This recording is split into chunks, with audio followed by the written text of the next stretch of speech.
talk to our lovely, wonderful, oh boy, Milton is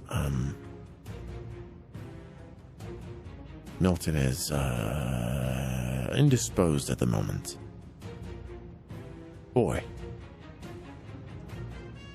Did I beat the ape this morning? I did beat the ape after a little over 4 hours. I sure did beat it. Boy, that... Did I beat my monkey after 4 hours? Technically, yes, I did. Yes. Oh, well. Everyone else is muted and deafened except Lastiel. Oh, hi. Oh, hi there. New phone, who dis? New phone, who dis?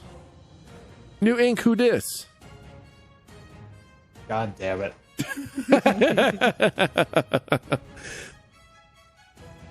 All right. That's looking good. That's looking good. So how was everyone's holiday? Too short. Yeah. Amen. And it was even like it felt longer this year because, you know, everyone's locked inside, so we couldn't go visit family. And so all the time was us time. Still not long enough. Not long enough, man. Yeah. Yup. But it was nice. Nice chance. I mean, for me, it was just nice to have Kaylee off work so that I could spend a lot of time with her, basically. Oh. How's everyone else's? How you doing? It's been forever. I'm here, but I just have a flint on me. She's like, I need hugs and snuggles right now. Gross. Yeah. Do that. That's the right thing. Yeah, I was about to say that more important. Do that. No public displays of affection on this stream. Okay, what? Old move, Listen. Cotton. Yeah, I was about to say. Let's go to the tape. Which one to choose from? So Milton is busy shitting out his entire life right now, so he'll join us in a moment. Thanks for the details. Don't worry, I had Taco Bell, so I'll my do God. that in an hour. Jeez. Tonight's Mars brought to you by By Charmin. Yeah, I was about to say. I was actually going to say fucking Skype because everyone's going to be on the can apparently. That's right. Yes. Yeah, exactly. Brought to you by Febreze. Yeah, no kidding. Febreze. Damn. Citrus flavor. God, we had our HelloFresh pasta today, and it was so good. It was like sour cream and like milk cream dressing with tomatoes and onions and parsley, and basically my guts are trying to turn themselves into a neutron star. It was a good dinner. That's It was the worst super possible good. way to describe it. It was super good, but it definitely has made my body try to implode Yeah, it's pretty rough. with the variety of items that were in Greens there. and- I was about to say, is it lactose intolerance or is it, the fact, It's like, your body's turning all that stuff into a nutrient soup for it to absorb? honestly, this must be what it feels like to be lactose intolerant. Oh dear. I think I got a taste of lactose intolerance with what this is doing to my body. Super delicious, but my body's like, what is this? We are getting older. Does it not get like more like that as you get older? Yeah, Lactose technically you gets get worse. less tolerant of lactose the older you get, unless you consume milk regularly. Yep. So, have you, speaking of stomach problems and just, that, Yeah. have you, as a fellow married individual, Yep. a fellow, have you ever, have you ever been asleep I sleep actually pretty regularly. and then you rip one And it wakes you up. and And let me finish. And and it wakes both of you up. And she's just mad at you. Now listen, I'm gonna say yes so that you don't feel bad, okay? Okay. You know, really, is what I want to know. And also, that's so impressive. That's true. Like, that is genuinely impressive. Okay, so something happened while we're waiting for Milton. Don't worry, I can waste plenty of time. God, it was like a year ago. My stomach went through like puberty. I don't know what it was. Like, I woke up, Yeah. okay, and my stomach was like, if I woke up and I even got the slightest bit of hunger, like Yeah. at all, like, ooh, I could go for a snack. Like, if I got at all hungry, my stomach was like, instantly, I'm starving, and I was writhing in pain. It was awful. Oh, Ooh, no. wow, yeah. So for like an entire month, I just had to like small snack all day, and then eventually it was just like, okay, cool, it's gone. But from that day forward, I have grandpa gas. Which is... I Interesting. need a definition. I have room clearing farts now. Oh, gotcha. Okay, sure.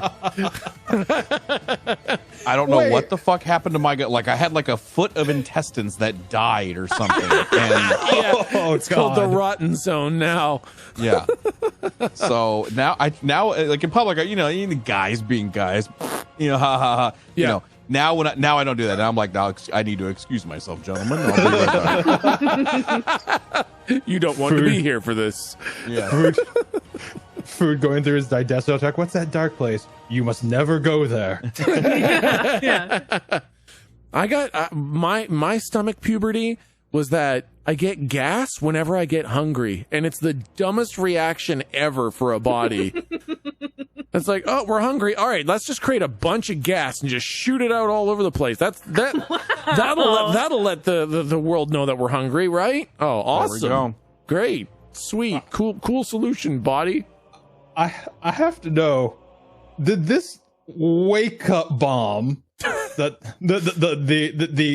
Dutch ovening of was that with grandpa gas or without grandpa gas? Oh, that was with grandpa. Oh man. Tough stuff. Oh, highly concentrated. No. This wasn't a like I woke her up with the sound. No, it was the smell.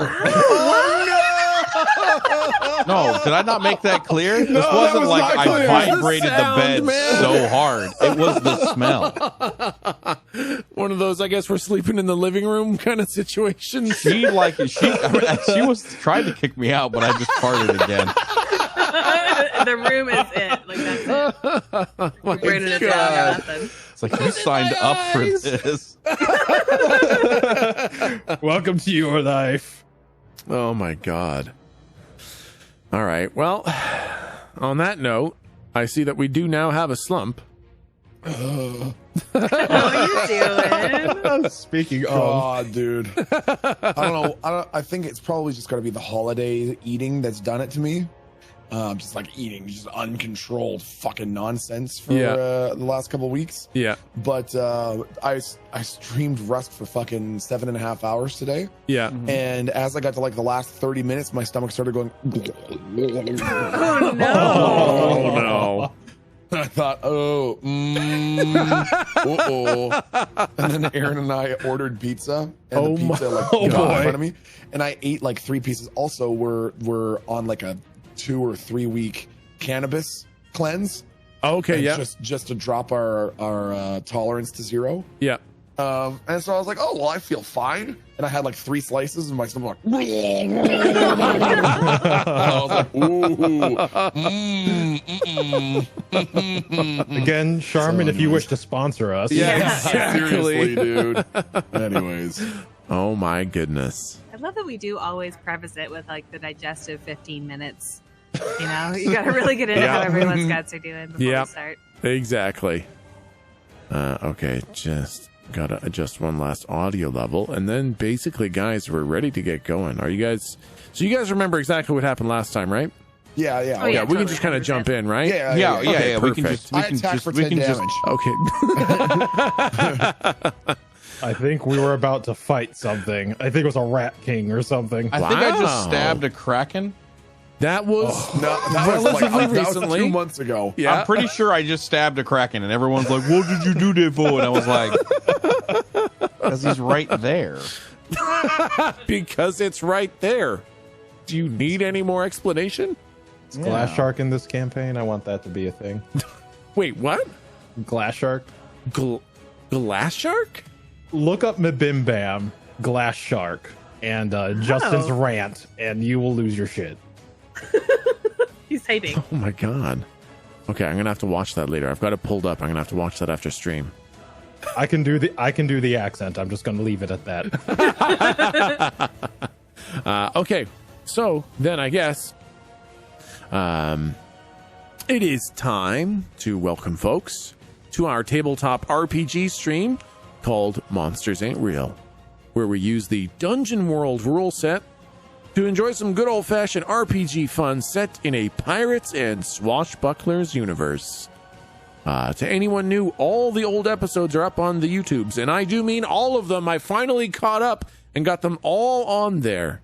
But if this is your first episode, feel free to just hang out and have fun and let the nonsense wash over you. Now, a recap. Not that it's needed, but I'll do it anyways for the 1 or 2 people who may have forgotten what happened fucking 3.5 weeks ago. Did we just fight an electric monkey? Oh my god. There's a huge story gap there. Yeah, Jesus, man. No. We were just there was the black hole, and we just jumped into it. No. Also, very long time ago. So last time you guys had arrived at Ruga after making a deal with Joan Davinia, with which you told her the story of Galdric Stout, and then allowed her to touch Galdric's shoulder. And Galdric, you felt something familiar, but you weren't sure how to classify it. You weren't sure if it was friend or foe. You just had some sort of a memory revolving around Joan and a day where there was a lot of cannon fire and some sort of important battle. And then you guys landed at Ruga, which was actually not an island, but the back of a giant tortoise named Ruga. The Tortoise Ruga, if you will. If anyone is catching that reference. At some point, somebody will. Ah, yep. Got it. I also got that. Got it. Well done. It took a little bit of work, and also doesn't necessarily work because tortoises can't swim, but listen. Turtle Ruga doesn't have the same ring as Tortoise Ruga. So anyways, there was a town of scrap wood and beached and broken ships that were up on scaffolding that made up the town as it sits perched on the rising peaks of the shell of the massive tortoise. You actually met Lady K and Mr. Lavitz from the original crew that captured the Kraken. You convinced them to wait on board the Bishop's Bane. At least I'm pretty sure you did. So that you can gather the whole crew together. Meanwhile, you went about to find a map to take you to Epicea. When you talked to Lady K and Mr. Lavitz, the only person that they had any idea of where to find them was Lady Naki Daha, who they believe returned to the island of Epicea. So you were looking for a map to that. It's the island that the mages reside on, and likely where Lady Naki Daha went after abandoning the Tolls. The Tolls is the island you guys were on, just so you know. When I talk about the Tolls, that was the island that you started on. To get to the map, you needed to talk to Captain Rose in the Keister. To get to the Keister, you needed a coin. And to get a coin, you needed to help kill some rats in Kitty's basement. You had just finished killing... we just did the rats. Yeah. No one fucking remember. We did the Rat King. He wasn't kidding. Yeah, exactly. Yeah. You just finished killing a bunch of rats, but after they died, all their meat seemed to congeal behind the nailed basement door, and something started to try to break through. And that's where we left off. And sorry, just to backtrack really quickly. So, sorry, why we were killing those rats for the person? Why were we killing them again? Because that person could give you a coin, and the coin would let you get into the Keister, which is the giant stone keep on the island. Ah, that's right. That's right. Okay. Yeah, and the people in the Keister were the people who would be able to give you a map to Epicea. Yeah, and fuck those and guys. who was at Epicea? The rest of the crew, or was the only other person that they might know where it is? It's Lady Naki Daha, the Grand Archmage. Yeah, Gotcha. Okay. It's a lot of steps. It's a lot of steps for do this to get to that, to get to this, to get to that kind of thing. But yeah, basically your plan is to kill the rats, get the coin from Kitty, take the coin to the keister, meet Captain Rose, and then Captain Rose should have a map to Epicea so that you can go there and talk to Lady Naki Daha. It's a lot of steps, but that's just the way it is. Okay, and now with that all said, it's time for the narrative camera.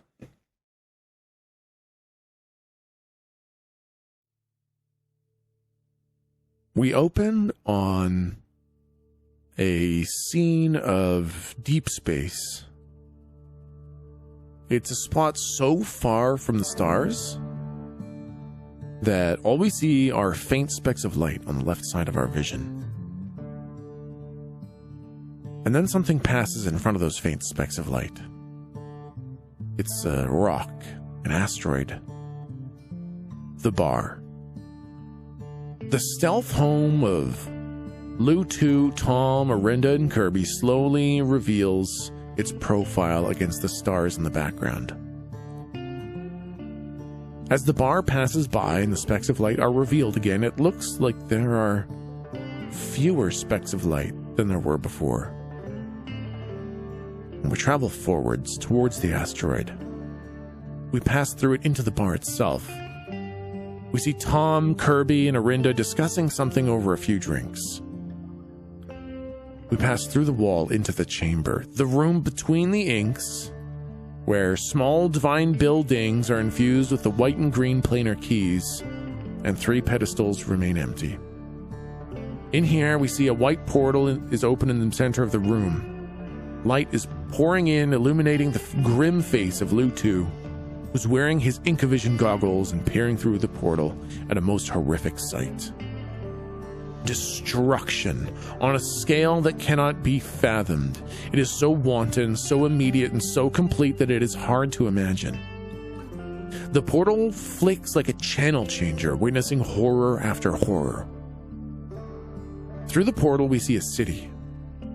Tall skyscrapers, hover trains, commute pods, the pinnacle of technology, is busy going about its daily life. In an instant, a figure in a dark robe shows up. It is immediately recognizable as Volos.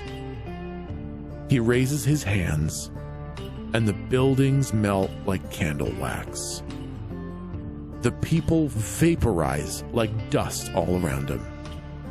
Fire springs from the ground, darkness emanates from the sleeves of his robes and tear the ground asunder. In less than a minute, there is a smoldering ruin devoid of any life. Through the portal, a voice is heard, the voice of Volos. Come out, you coward. Come and save your people. Again, another city, another town, another ship. Every minute, another swath of civilization is completely burned to the ground. The camera pulls back out of the chamber, and we see Lu 2 explaining the situation, and we see Tom and Arinda holding onto Kirby's arm. He's put his hat back on, holstered his gun, and is heading out the door. The camera turns black, just as we hear Kirby say, "Not in my universe." And then we're back.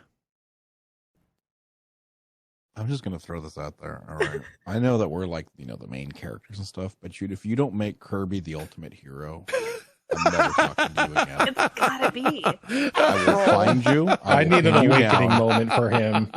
I will make you eat nothing but broth for the rest of the day. Oh, God. After all, who has a better story than Kirby the Witless? Quite, indeed. Arguably any other fucking character. Okay, and so basically we come back. You guys are inside of Kitty's house. It's growing to be evening time. The light is extinguishing outside. You just finished killing all the rats. And I gotta make sure I find our spot in the notes. I know we need this music first, because this is the Mega Rat King music. Not to make it scary or anything like that. I mean, this sounds like Skyrim. It's actually Warlords of Draenor. But it... I wonder where they got this inspiration from. You know? Yeah, I know, right?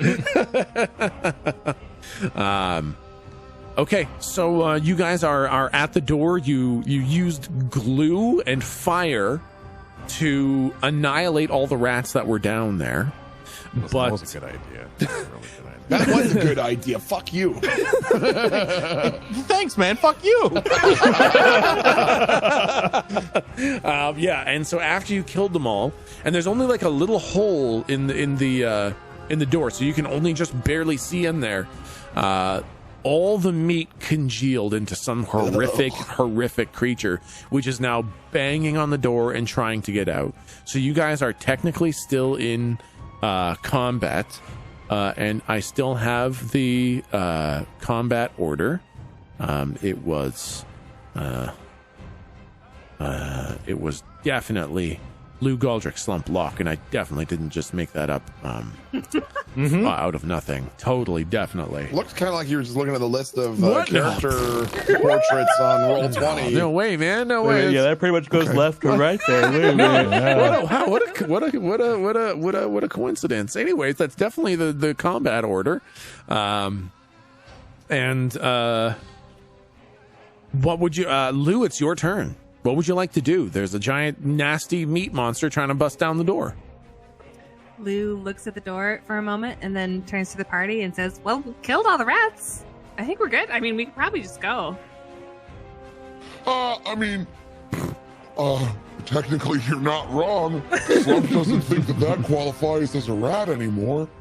Well, So that's a good point. job's done. We did it. Well, no, I do feel kind of bad, though. Can Galdric just be at the door? Who is it?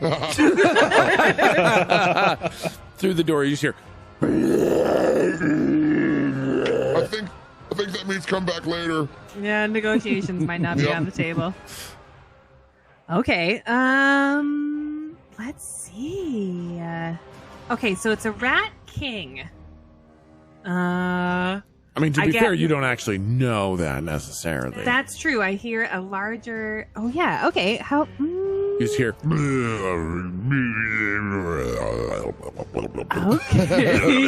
Yeah. Ew. That's good.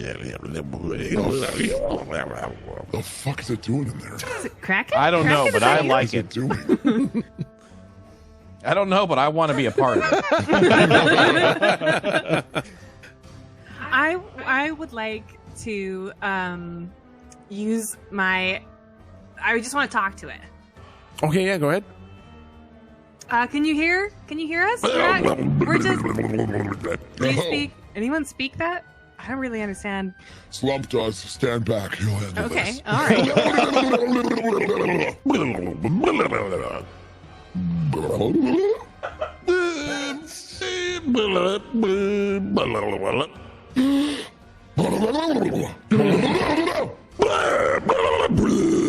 Oh, it's getting worse. It's getting worse. Stop. It's getting so much worse. I think Slump pounds the door with both fists.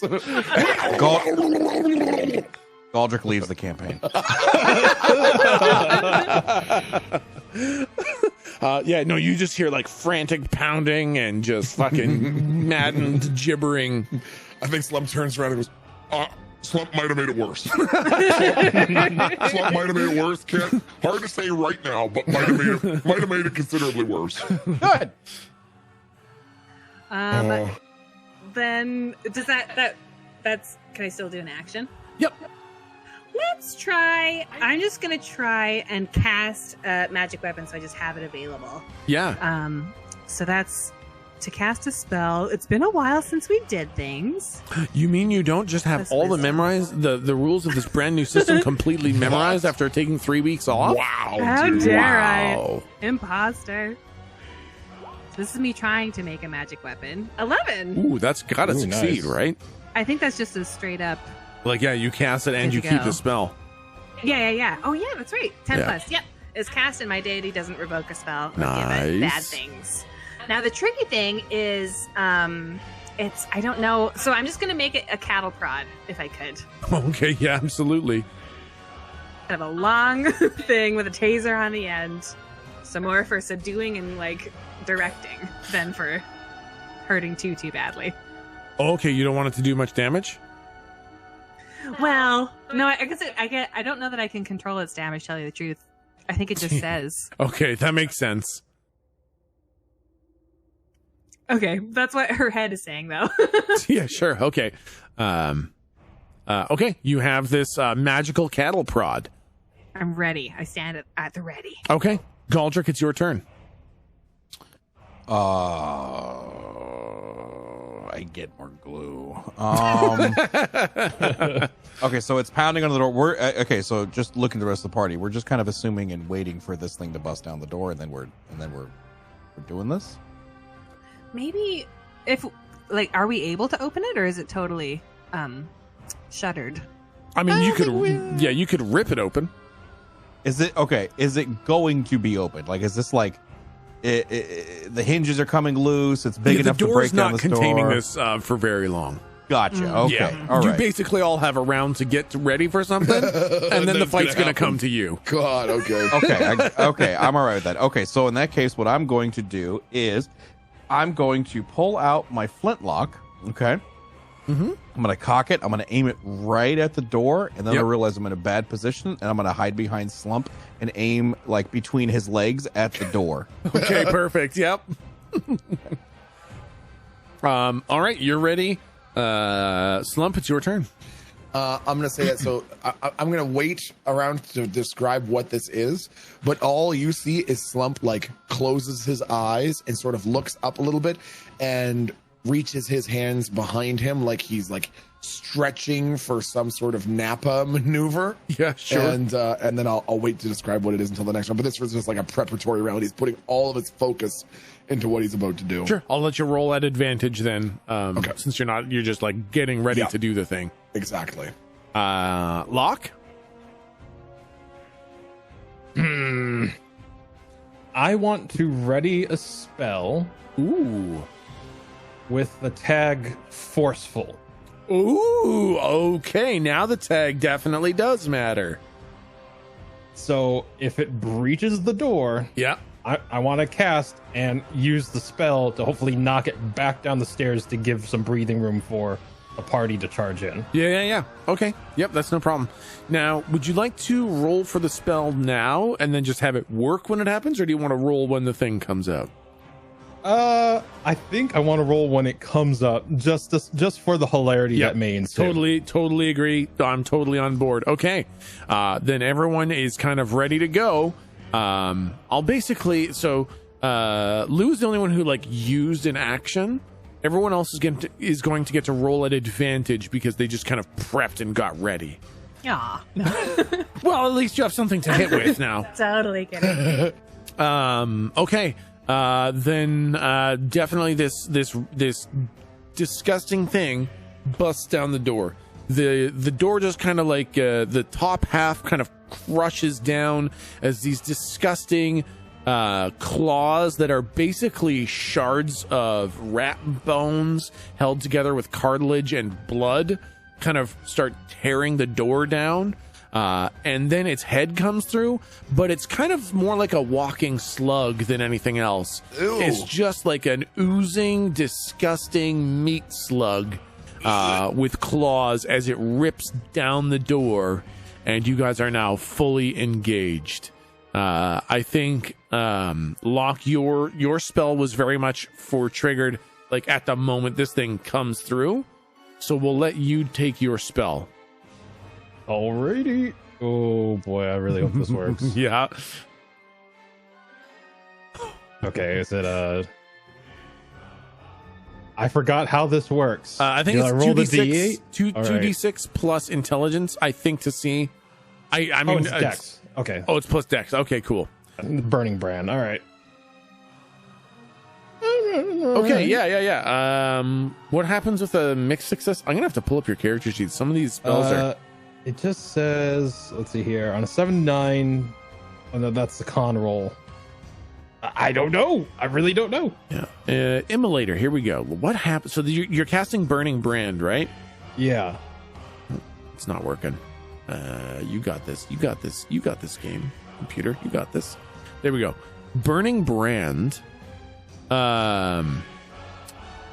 Okay, so basically with a 7-9, you get to put a tag on it. Right. Okay. So with 7-9, you get one tag, and you're going to put the forceful tag on it, right? Right. Oh, it says, yeah. I have this kindling fire. It says add the following tags to your options. So yes, it's going to be forceful. Okay, perfect. So that is you've now made the weapon. And what's the weapon, and then how do you attack with it? And that'll basically determine what rule you use for the attack. I think he snaps his fingers and like a fire battering ram just appears. Okay, perfect. Okay, so then this would be a hack and slash attack to hit it. So now roll plus strength, although I think you have something that makes it you can roll with whatever the frick you want. I can use my int instead. Yeah, exactly. Yeah, so roll plus int for your hack and slash attack to smash this thing. Oh god. My int is +2. Okay, that's pretty good. So was it 2d6 +2 or my damage +2? 2d6 +2. Ooh. Okay, yep, absolutely. So that's, you do, 11. With a hack and slash of 11, you do all your damage, and you take no damage back. So this is just a clean, absolute hit. Wow. Yeah, there's no risk and no damage to you. So, what's the damage on your weapon? A d8. All right, roll a d8 for the damage. I hate that. Damn, man, the Luck, dice man. giveth and the dice taketh away. To be fair, I just wanted him to be pushed down the stairs. That's a good point. It's and kind of the that ideal. succeeded. Yes. That succeeded. Yep, absolutely does. You hit it 100%. You apply its tag. So I'll take the 2 hit points off, and this flaming battering ram just kind of like materializes as you snap your fingers. You give it a heave, and this giant flaming log just plows into this thing's face and sends it careening down the stairs back into the glue that you guys had in the basement. And it's getting up again. The glue is not holding it, but it's peeling a layer of meat off it as it gets up. Oh god. And then Slump, did you want to, I know you had something kind of planned for when this thing came through. Did you want to do your thing? Yeah, basically what I was going to say is no one would really know what Slump was doing, but what he was doing was pulling out his slingshot and pulling back on it as hard as he could with his little singular azure egg. Yeah. And then like biting his tongue, sticking his tongue out and biting it kind of and closing one eye and really dramatically looking forward. He's going to fire this fucking egg straight at the thing's head. Okay, perfect. So since this is a ranged attack, you will be rolling plus dexterity, so 2d6 plus dexterity, and you get to roll it at advantage. So you roll it twice, and we take the higher of the two. Not bad. 9 is a hit. I mean, basically, the thing for rolling a mixed success is that you lose the ammo. So like it just the egg fucking hits it, and you got to go pick it up again, kind of thing. Okay. Yeah, that's all that is. So, you pull it back. This little fucking azure egg just... The way I think this happens, because you prepped for it so much, I think you let this thing loose, and as the meat monster is kind of peeling itself off the glue, this egg just comes right in its slug nose and flies out the back of its head. And just explodes meat all over the place. Ew. Go ahead and roll your damage. Okay. How do I do that again? Let's see. So I think, let me pull up the, we gave you a ranged weapon. You are a, where is that? Barbarian. I think it's on the second page. We gave you a ranged Oh yeah. Slingshot with blue egg. I actually didn't write down any damage for it. Let's see. Yeah, I've been looking for my flintlock damage for 5 minutes. I'm like, where the fuck is this? Oh yeah, I'm looking at my starting gear, and all I have is just a slingshot with 1 blue egg. Yeah, and then so I don't actually have any damage written down. It's your damage. I think is up near the. There it is. Your damage is at the top of your sheet. It goes. It tells you the dice. Yeah, D10. Gotcha. Yeah. So you just roll your D10 for the damage.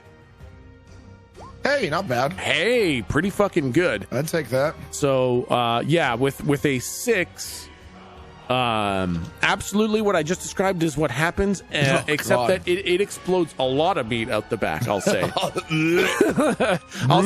I'll say the egg explodes out the back and takes a bunch of meat with it, and then there's kind of like a secondary spurt of just kind of liquid meat coming out. Ew. Again, this session brought to you by Charmin. Yeah, exactly right. Okay, Lou, let's do your turn. Oh, so how's it behaving? Does it look aggressive? Oh, very much. Yeah, no, it is so maddened with trying to get to you guys that it is losing parts of itself to the glue so that it can get to you and tear your faces off. This isn't a talking monster? Nah, not really. So it's now down the stairs in the basement. Yep, correct. I do feel that me going myself down the stairs to follow it would be a dumb idea. But I've got my magic weapon going, so I've got -1 to spells if I try to cast another spell is the issue. Hey, can't cattle prods probably have a solid range, right? Probably like a really good range on those. I'll give it the tag reach so that it's got a little bit of extra range on it, sure. But not probably from the top of the stairs. I would have to go down a little bit. I don't think you have a 3-meter long cattle prod. Hey, you don't know. Then I'm gonna try. If I just do -1, maybe what I will do is. Oh no, you guys! What if I? Don't you dare say bless. I was looking at it, and then I remembered it's just one person. I turn to the team, and I say, "Are we following it down there? Or are we going to wait till it comes up? What do you want to do?" We have the high ground. So, anyways, then I started blasting. Because what I can do is I can maybe set up so that it can't get past a certain point.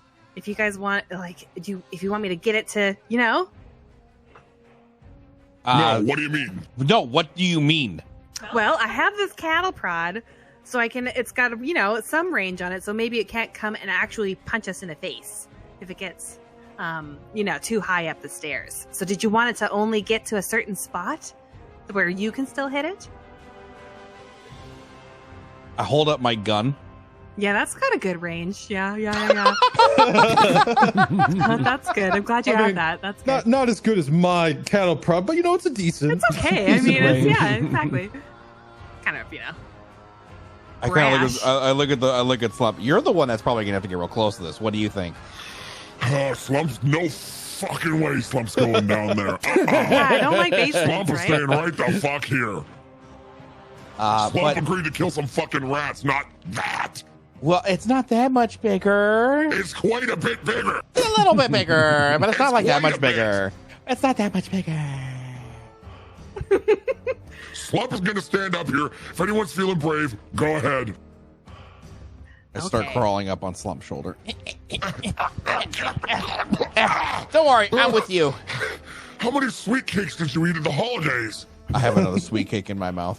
Stop it. I can't help it. I'm still carrying the holiday weight.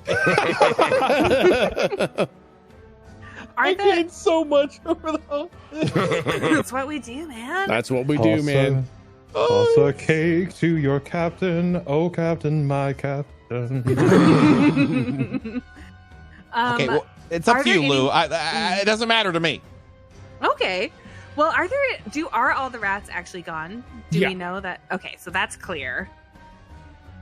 Well, I mean, I guess I'm going to try you know what I'm going to do? Honestly, you know what I'm really going to do right now is I'm going to recast Magic Weapon. I'm going to go, this is no good for this sort of situation. And I'm going to try and recast it into something with projectiles that can go a little further so that I don't have to go down to it.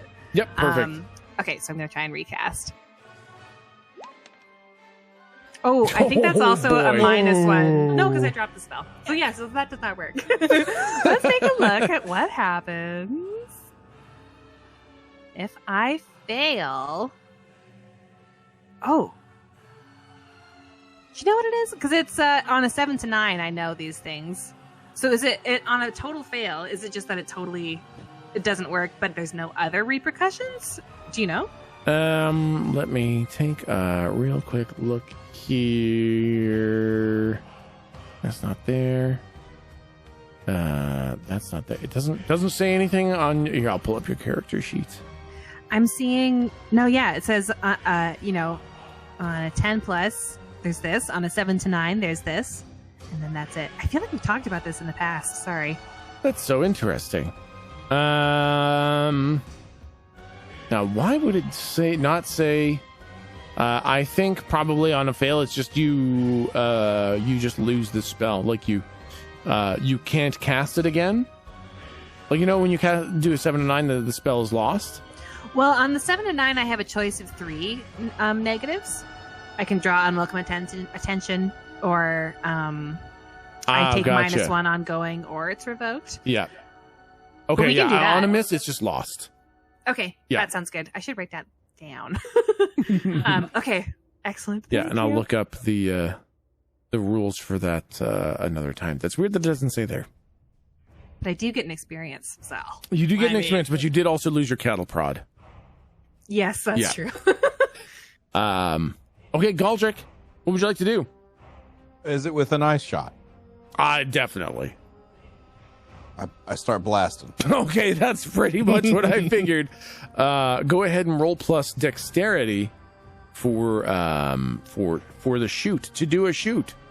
Can I, at some point in this campaign, find a way to not shoot with that? Because with dexterity? Yeah. Woo, that's close. Okay. Yeah, no, I think because the way we had your gun working before was charisma. And I kind of like that being the mechanic, because it's not just a gun, right? It's like a part of you. So it's my extension. I mean, if you Exactly. want to keep it that way, so I'm always getting fucked. No, I deliberately did that in the previous one with charisma. So we'll do that. I think we'll do that with charisma going forward, because that makes the most sense. Okay, how about a little bit of a fun deal? Yeah. Just because how about, as long as I remember to sweet talk my gun before I fire it, I can use charisma. Yes, perfect. Okay, I dig it. And I'm going to hold you to, if you don't sweet talk your gun, I'm going to make you roll dex, and there's no way to retcon it at that point. Okay. All right, I'm so down for Yeah, this. I love that. I love that. It's amazing. All right, baby, you gotta do this for me. So what is your charisma modifier, just so that we know what that would have been with charisma? That's a +2. Okay, so it would have been a 10 that would have been then. a 10. Okay. Yeah. So then 10, it's perfect. You have a clear shot. You got plenty of ammo. No issues. Go ahead and roll your damage. Which I think with your thing, I think you actually have a +1 on your damage because you have a gun or something. Something on there. I don't have anything like that written down. I'll take it if you want to give it, and I will add it for future reference. Was that the glued nail from the last session? No, that was the only Slump had that. Slump had the +1 for one time. I knew somebody had something for +1. It was fucking Slump's dumbass glued nails with his fucking weapon. It's a great idea. You'll see. Okay. With a natty 8, this thing, its head just kind of got a giant hole punched through it with Slump's egg. It's still looking pretty rough. It starts getting up and it's peeling all this meat off itself as it's kind of getting up off the glue. It starts crawling up the stairs towards you. And that's when you see, Galdric, that you have the perfect shot. You can see inside the giant hole that Slump made with his egg. And you can see that you can shoot down the length of its entire body. You give your gun a couple words of encouragement, and you unload, and the bullet travels down the length of the entire meat slug, coming out its weird meat slug tail and evacuating its entire innards out its back. Oh God! Yeah, that's an image I wanted. I think even with Slump's propensity for like destruction and gore, I think even Slump staring at this goes. Especially with the sound, because the sound is not good, guys. Oh my God. This is not good. It's like a wet whoopee cushion. I was just gonna say, I feel like it would be like taking a plunger to a toilet full of ground beef. Yeah, exactly. Yeah. I'm a sound guy. Please don't. I can hear those things when you say that. That's what I do for a living. Come on. I hope you can imagine that I'm taking another bite of a taco right now. I am unfazed. I think it probably makes the exact same sound that Venalis does after spicy wings. That's true. God. Oh my God. Oh my God. Klaxons going off because grandpa farts are imminent. Yeah, exactly. And Oh God. and it is fucking dead. Oh, great. Yep. Oh, excellent. Yep. This See, that wasn't hard at all. disgusting meat monster is totally dead because I forgot to apply its armor the whole time. Whoops. But it's listen, I forgot, so it's fucking dead. Technically, you all should have been doing 3 less damage on every attack. So, but hey, listen, you did good, and I'm proud of you. They were just really well placed attacks. They were just right in between the armor. Exactly. So yeah, this disgusting meat monster is now lifeless. It's just a giant piece of melted meat all over all the glue in the basement with the scorched surroundings. And it seems dead. What would you guys like to do? I think there's not going to be any sort of frickery here. Like, we're not going to walk away and it's going to jump out and do 16 damage. Because if that's the case, He has been playing a lot of Sekiro lately. I know. I've got a lot of pent up gaming rage. Because if that's going to happen, then Slump is going to go down there and boof this entire thing right now. the whole thing, just to do away with it. Make Can sure I that it shoot can't it come one back. or two more times just to make sure? Yeah, I think you guys aren't quite sure because it was inanimate meat that started moving. So Galdric, you take a couple more shots, and this is like, as it's just like the bullet just kind of wet walking into the meat, and nothing is responding, nothing's moving. You feel pretty confident that this thing is completely destroyed. I actually had to stop myself from gagging. Wow. I would like. Go ahead. Well, should we go check out what was going on down there? Maybe see where it was coming from? You know, that's not a bad idea, because if we all we managed to do was kill the big guy, but if they're coming out of somewhere, like a hole in the wall or something, then we haven't really solved anything. And then when we send the lady back in here, there's just going to be another meat monster, and then it's going to eat her. Yeah, now her door's broken, so there's Now not her that. door's broken. God, guys, What's that smacking Yeah, sound? what is that? what do you think this is? You're just smacking your tummy. Footsteps? I don't No. know. No, that's. I'm like grabbing like a piece with flesh and I'm like banging it against itself. Like, Put that down. Put that down. I think Slump grabs it out of his hand like a parrot. No. This is not for, It was not for different playing. color than the rest of it. Not for play. What does it look like? It's like red and pink Okay. with lots of hair in it and some little spiky pieces of bone. I think Slump will Oh, no good for you. and then just eat it. No good.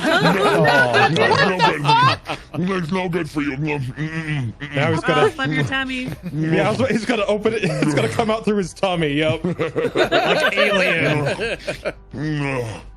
Well, didn't see it going that way. No. It's gonna pop out of his stomach. Hello, my baby. Hello, my honey. Oh God. Yeah, I think Slump would go like down into the basement, see if there's somewhere to like turn on a light or something, and just sort of survey the area, see what there is to see. Yeah, try not to step in the glue. Yeah, there's a lot of glue down here. Okay. Go ahead and roll plus wisdom, Slump. Can multiple? Yeah, if anyone else would like to do this, go ahead and discern realities. Let's do Nice. I create a small flame in the palm of my hand and walk down. Hey. Okay, cool. So with a 7 and an 8, Slump and Lou, I think you guys discern that reality is pretty real down here. And this is this reality. Seems legit. I think you guys are looking around, and just as you find a light switch, the whole place becomes illuminated anyways, as Locke comes down with a flame in his hand. Oh, well, Oh yeah, I Mr. should have done that. Wow, that would have been nice. I will say with a 7 and an 8, I will say you don't really see, like, there's no satanic summoning circle down here. There's no crazed doctor medical table with experiments down here. You don't see anything that jumps out to you as, oh, she was making a Frankenstein or anything like that. That's good. That's comforting, yeah. I would. But are there... Yeah, go ahead. I was gonna say you do. I mean, it's tough, right? Like rats can fit through some pretty small holes, so there's all kinds of little holes in the wall, little gaps between foundations. There's a lot of places where rats could have come in. Nothing jumps out to you as, oh, this is the big rat hole that they've been coming through. Ah, damn. Hey, Lou, Yeah. can you look through Incovision and see what happened to that battery of ink you saw before we started fighting these things? Oh, yes, that's right. Absolutely. Hang on one second. And I make a little key motion by my face, even though I don't need to do that, but I thought it'd be fun. Yeah. And wait, what battery are you talking about? So when she looked through the door initially, Yeah. at the small little rats, she said she was able to determine that they had like a stupid amount of ink comparatively. Yeah. Okay. Perfect. Then yeah. So as you're looking at the like destroyed meat monster, there's much less ink in it. Like it is almost completely drained of that supercharged kind of ink that you had previously seen. Is that normal for corpses that their ink is less than when they were alive? Yeah. It does. Yeah, this doesn't seem like a magical construct, because usually when magical constructs disappear or die, they kind of turn off completely or they vanish. This definitely is still there, and like everything when they die, it did lose, most of its ink, and now it looks like pretty standard meat. Interesting. It's got dead meat level of ink. Well, now it just looks like normal dead ink rather than the supercharged ink that it came in with. Bizarre. Do you see any more large amounts of ink in the walls, like being drawn to certain parts of the walls? Yeah, let's see. Or like a trail of spotted inks. Yeah. I think that's clever enough that I think what I'll say is you do see you see like lots of like, I guess like fucking Batman Arkham Asylum Bat-O-Vision investigation. You see like a bunch of little blue ink rat footprints all over the place. And you do see them all coming out of one hole in the wall. Oh, hey, it's this one right here. Yep. I will I'd like to walk over and point it out to the group and then see if we can carefully look closer. Yeah, so it's like underneath a table with some various supplies down here. It's very much a standard basement, and as you kind of look inside this hole, it's just a dark hole, and even when you hold up light to it, it's just a hole that goes into the ground. Okay. Is there anything in the basement that I can use to kind of repair the hole and cover it up so that nothing can get through again? Yeah, absolutely. There's she is one of the shipwrights, So there's tons of building supplies down here. Oh, perfect. Okay, I'm gonna. Well, this is it. So let's just patch that right up here, folks, and then I'll close it if I can. Okay. Sure. Yeah, that's probably a good idea. I mean, I feel like you got to roll something for that, right? A hammer check? Yeah, roll plus dexterity for a hammer check. Nice. See if I hit my thumb. Yeah. I have no dexterity, so. Oh wow. Did I roll it twice? You have a couple extra exclamation marks in there. I'm just using the dice roller in the thing. I think you might have hit exploding. Exploding. Yeah. Ah. Thank you. Do you want me to re-roll? Yeah. Okay. There we go. Perfect. Normal times. 7. Yeah, you get a pretty good seal on there. You nail it all up. You get some boards on there. Some building wood cement glue, and the pieces, the screws. You get a lug nut in there. You tire iron, excellent. and you get the vice grips. You got a band saw. There's a 1/4-inch screw and ball peen hammer. God, why did I do a construction one? You're doing great. Yeah, no, you do all the wood construction things, and it's pretty good, and I'm proud of you.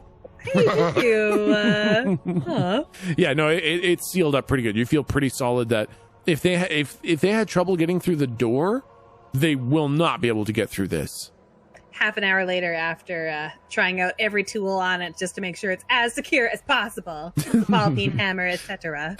Try every weapon on it. It's like you hit it for the 50th time with a very heavy object, and it breaks. Like, oh well. Start again. Yeah, no, it's stand up and wipe my brow. Job done. Yep, totally solid now. Do you all think that's it? I mean, what do you think? Do you need to listen at the wall or anything? How do you feel?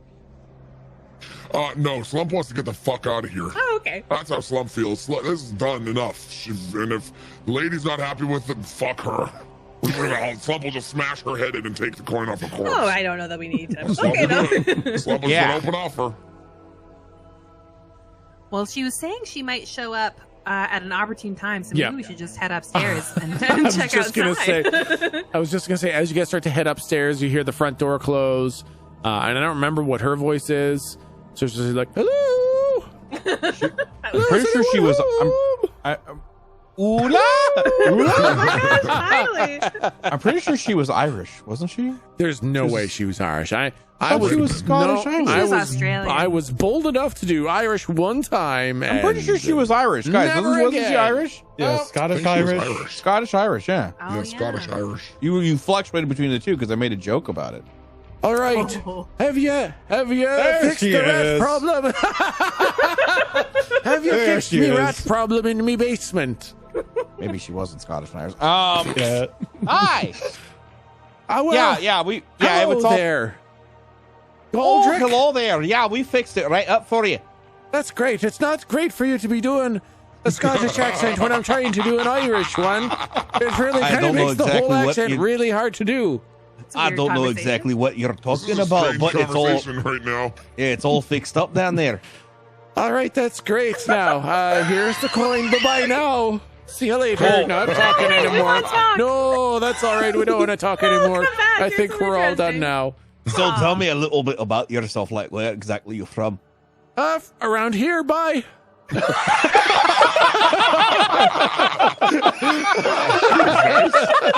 Slump liked her. It's like an eject button.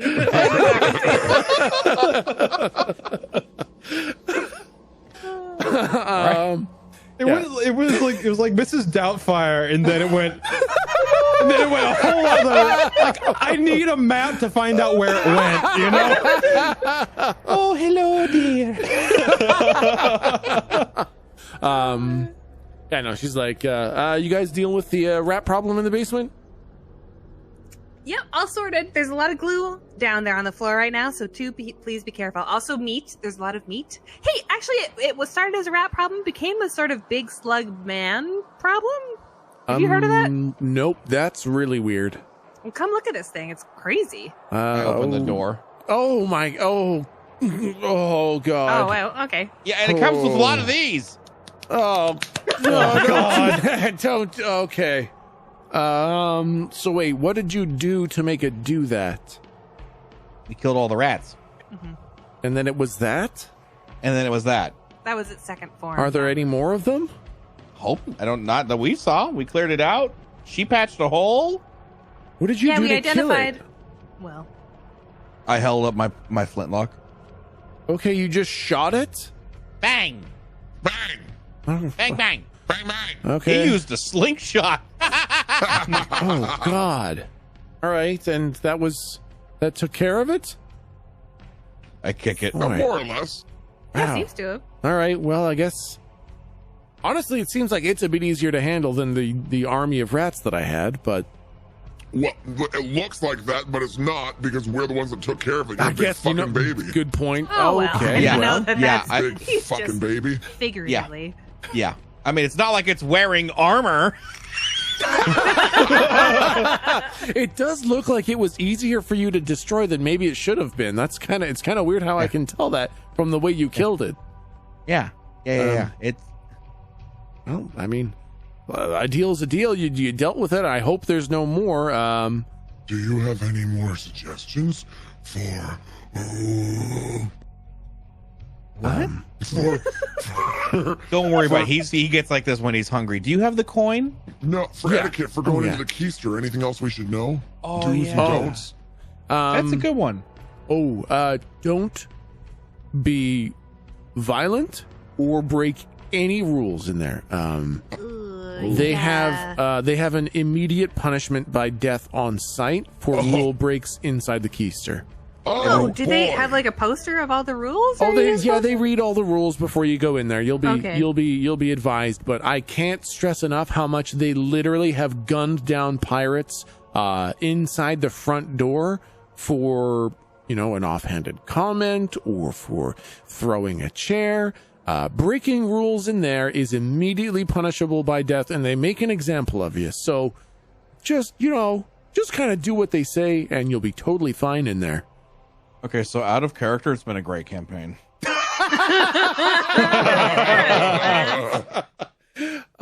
Also, Captain Rose has, a lot of stuff, and don't steal any of it. There's a lot of good stuff in there. She puts it very much on display and easy to take. Don't do that. You'll get caught. Do we have like a theft vibe? Are you just seem like I'm the just type of- saying, this is a place for pirates. Wow. Pirates steal a lot of things.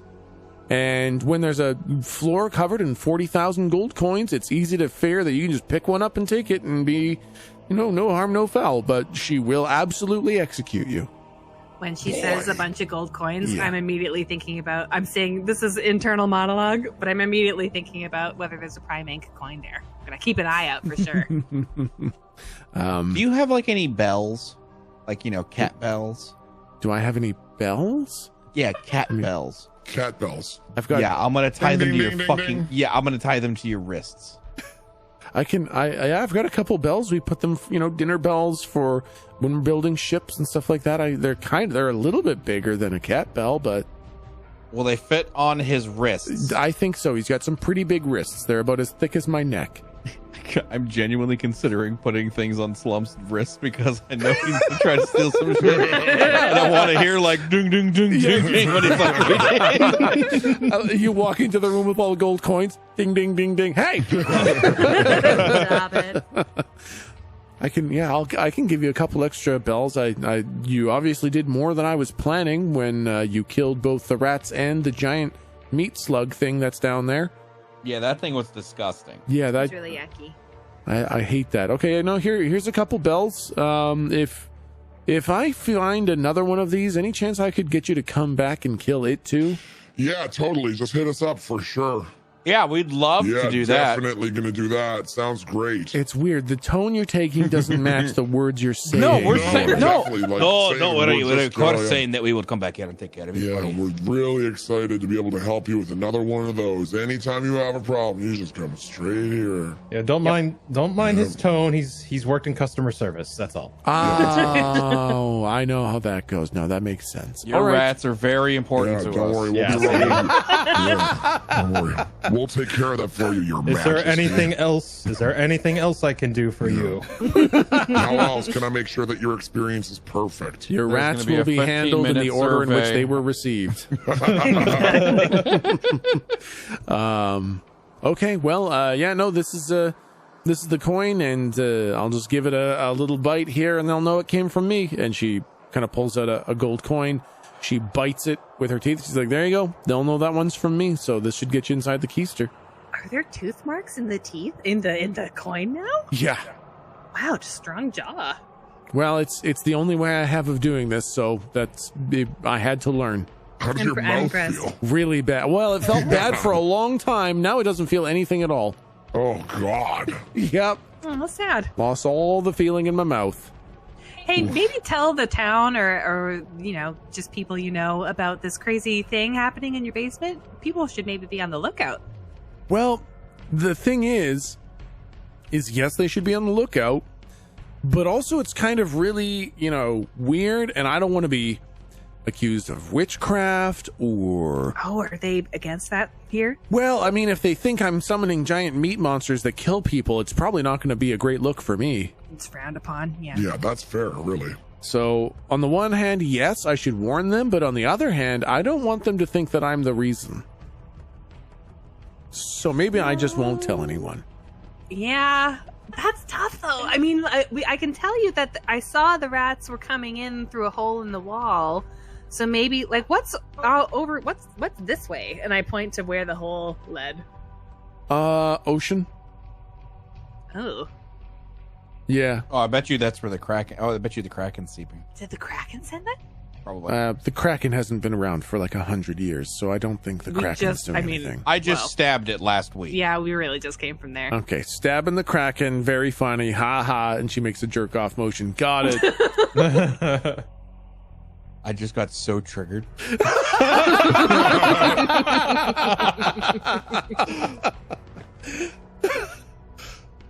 You can go heck yourself. I don't want to play this game anymore. But yeah, no, there's I'm sure it's nothing. A one-off, a weird thing. Maybe Ruga's got worms or something. Yeah, maybe. Truly. Well, it's your choice, but do keep an eye out. Maybe throw some of those bells around the doors or something in front of the holes. Oh yeah, I'm going to keep myself safe. No problem. Don't worry. Maybe I'll make somebody else's house a little bit more vulnerable. Oh. I was a pirate. Okay, what else do you expect? I give a subtle thumbs up. But yeah, no, thank you for handling that. I will keep you guys in mind in case I find more of these nasty, horrific rat things. When you see a horrific rat, think of us. I will. Okay. I tip my hat. Shall we go? Where'd you get that hat? Let's go up to the keister and see if we can get a thing, get a thing, What? The things. You know what I'm saying? What the fuck are you talking about? Go and see if we can get a coin. We have the coin. Go to the keister to see if we can find fucking what's her jets. Nakia. Damn it. Am I the only one here with a brain? Jesus. Oh, I think you're laughing a little too hard. That's mean. Galdric kind of pouts and just hands him the coin and doesn't want to talk anymore. No. Jesus, give me the fucking coin. He snatches it out of his hand. I'm like, I visibly have a tear. Slump wanting to console him, but not to show too much sympathy, just blows on his face really hard to try to dry the tear. There, all better. Like a giant glob of spit just hits you right in the middle of your open eye, Galdric. Oh God. There, all I better. die. Thank God. Slump drags his corpse. Venalis. We should probably we should head over to the keister. All right, bye. I look at the map and then I look at him. I say, "We're right here." Well, wouldn't you fucking know it? Okay. So what are we looking at? Describe the site as we approach the keister. Where are the guards? What do they look like? How are they looking at us? Yeah, so you've been to the keister once before. It's that giant stone keep with the big wooden double doors. The two guards out front with the pistols on their hips, the swords and the spears on their back. And when you were here before, you had kind of maybe not made the best impression on them, and they had then threatened to shoot you down in the street before you guys kind of made your way off. They're still here. They have their conquistador helmets on their heads. They've got metal flower pins on their over their heart, and kind of a semblance of an outfit, like dark leather. Not exactly matching, and they've got metal plates on their, like they've got shin guards and arm guards made of metal. So they kind of look like they're from the same organization, but not like everybody's getting the same uniform. And as you walk up, the same guard as last time was like, "Yes, hello there. Hello, pirates. Hi. What do you do? Yes, hello. Hi. You're back. Mm-hmm. We have a coin. I like nudged. I Slump. doubt that. Give him the fucking coin. No. Slump just like holds his hand out with a coin with absolutely no explanation. Here. Yes, very nice. I'm sure this is... Oh. This is legitimate. Written and everything. Yeah, we had to Yes. kill a rat. And then a slug. You're telling Yes. me that Kitty gave you one of these for killing a rat and then a slug? It was a really big rat slug.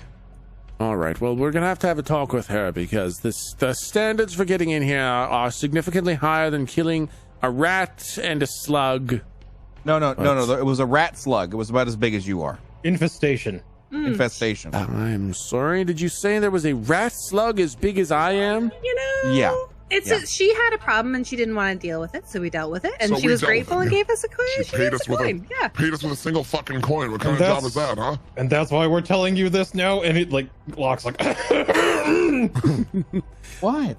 And No. so if you're thinking to yourself that we're not badass enough, keep in mind that we killed a giant amalgamation of melted rat slug flesh for a single fucking coin. Yeah, very One eldritch in nature. Very eldritch in nature. Well, Yeah. Just blowing up her spot. When the fuck who else would ever? Who else? Locke? Mr. Locke? Mr. Locke? Locke is just fucking piecing out. Moonwalks into the sea.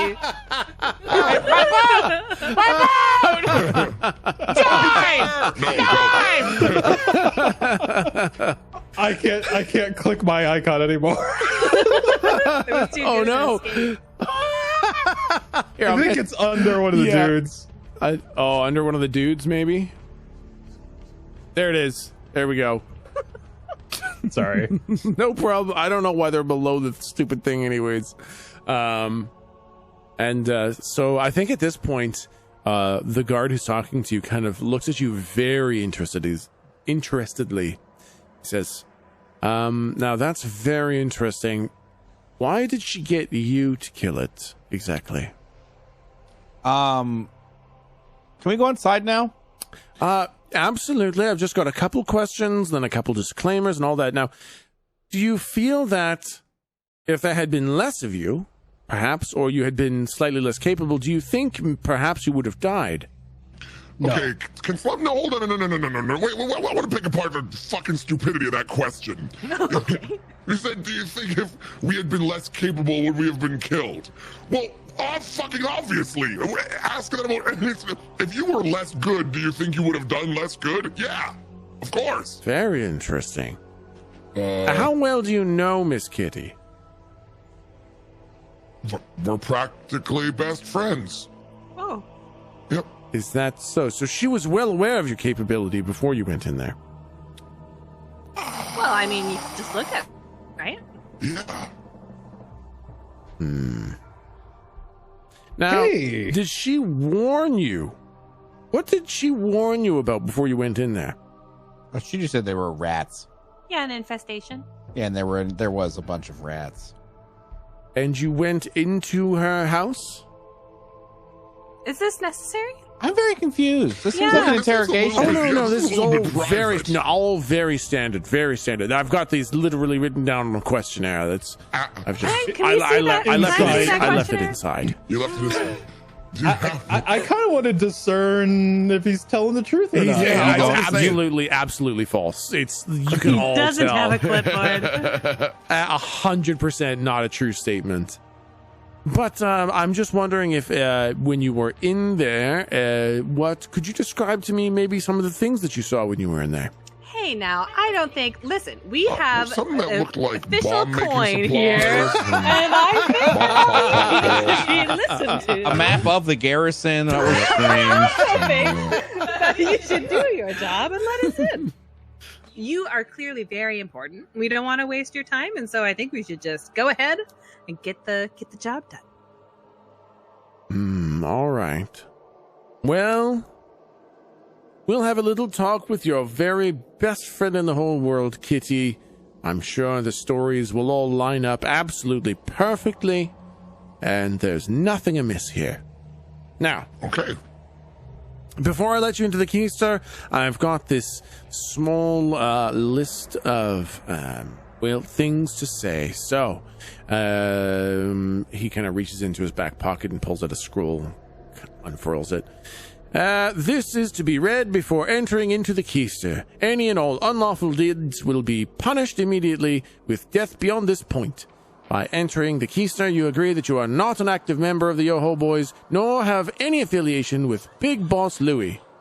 You recognize and submit to the sovereignty of Her Majesty Captain Rose beyond this point. You agree and make no trouble and follow instructions given by any and all staff members within the keister.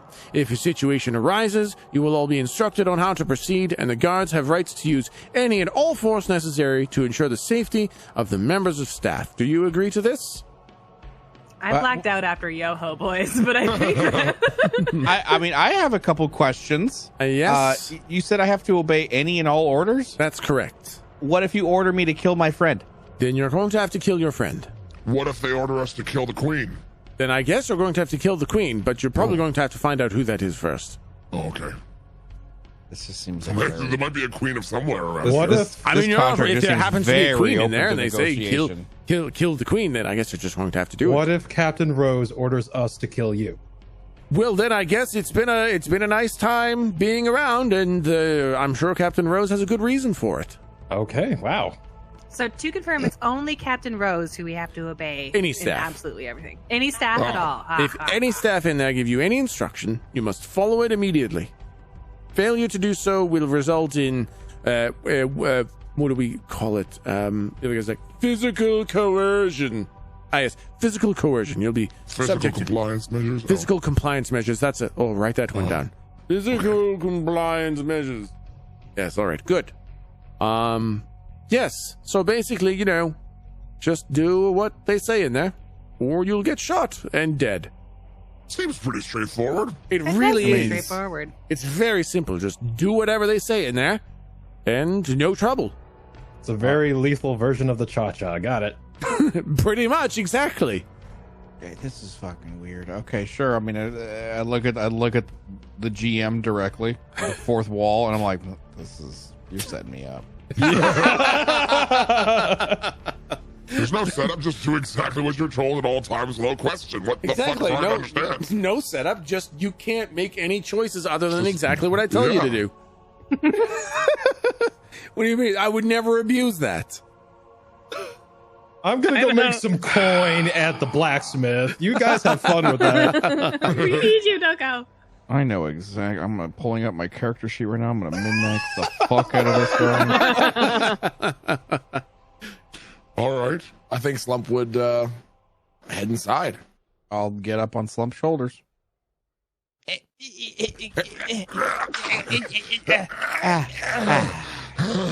Oh, the view's great up here. I am not that fat. Slump's getting lower and lower to the ground. Why are you crying, Slump? Why are you crying? Slump's face is now on the ground and he's pulling himself forward with his hands. I want to like grab Slump's. I want to get Slump's like forehead and like hair and just kind of like pull back like he's a horse and standing back up. Come on! I think Galdric, as you're like, I'm not that heavy. I think one of your coat buttons just pops off. Okay. Wow! As it kills a cat. Oh my goodness. I'll look at the guard. We're not inside yet. That's a freebie. That one was a freebie. Are you guys all headed inside? Yeah, I heard so. Yeah. All right. Wait, how do we look? Do we look presentable? I'm sure we do. It's fine. You guys look like pirates. Well, nothing we can do about that. You look like some pretty fine pirates, though. You look like successful pirates. That's Oh, worse. good. Oh, yeah, maybe. Yeah, I guess you never know. Okay, so you guys enter into the keister. And when you get inside, it's very much a solid stone keep. It's super out of place compared to all the other places you've been. All the stores and the tavern and Kitty's place that are all kind of that ramshackle wood, salvaged wood of wrecked ships.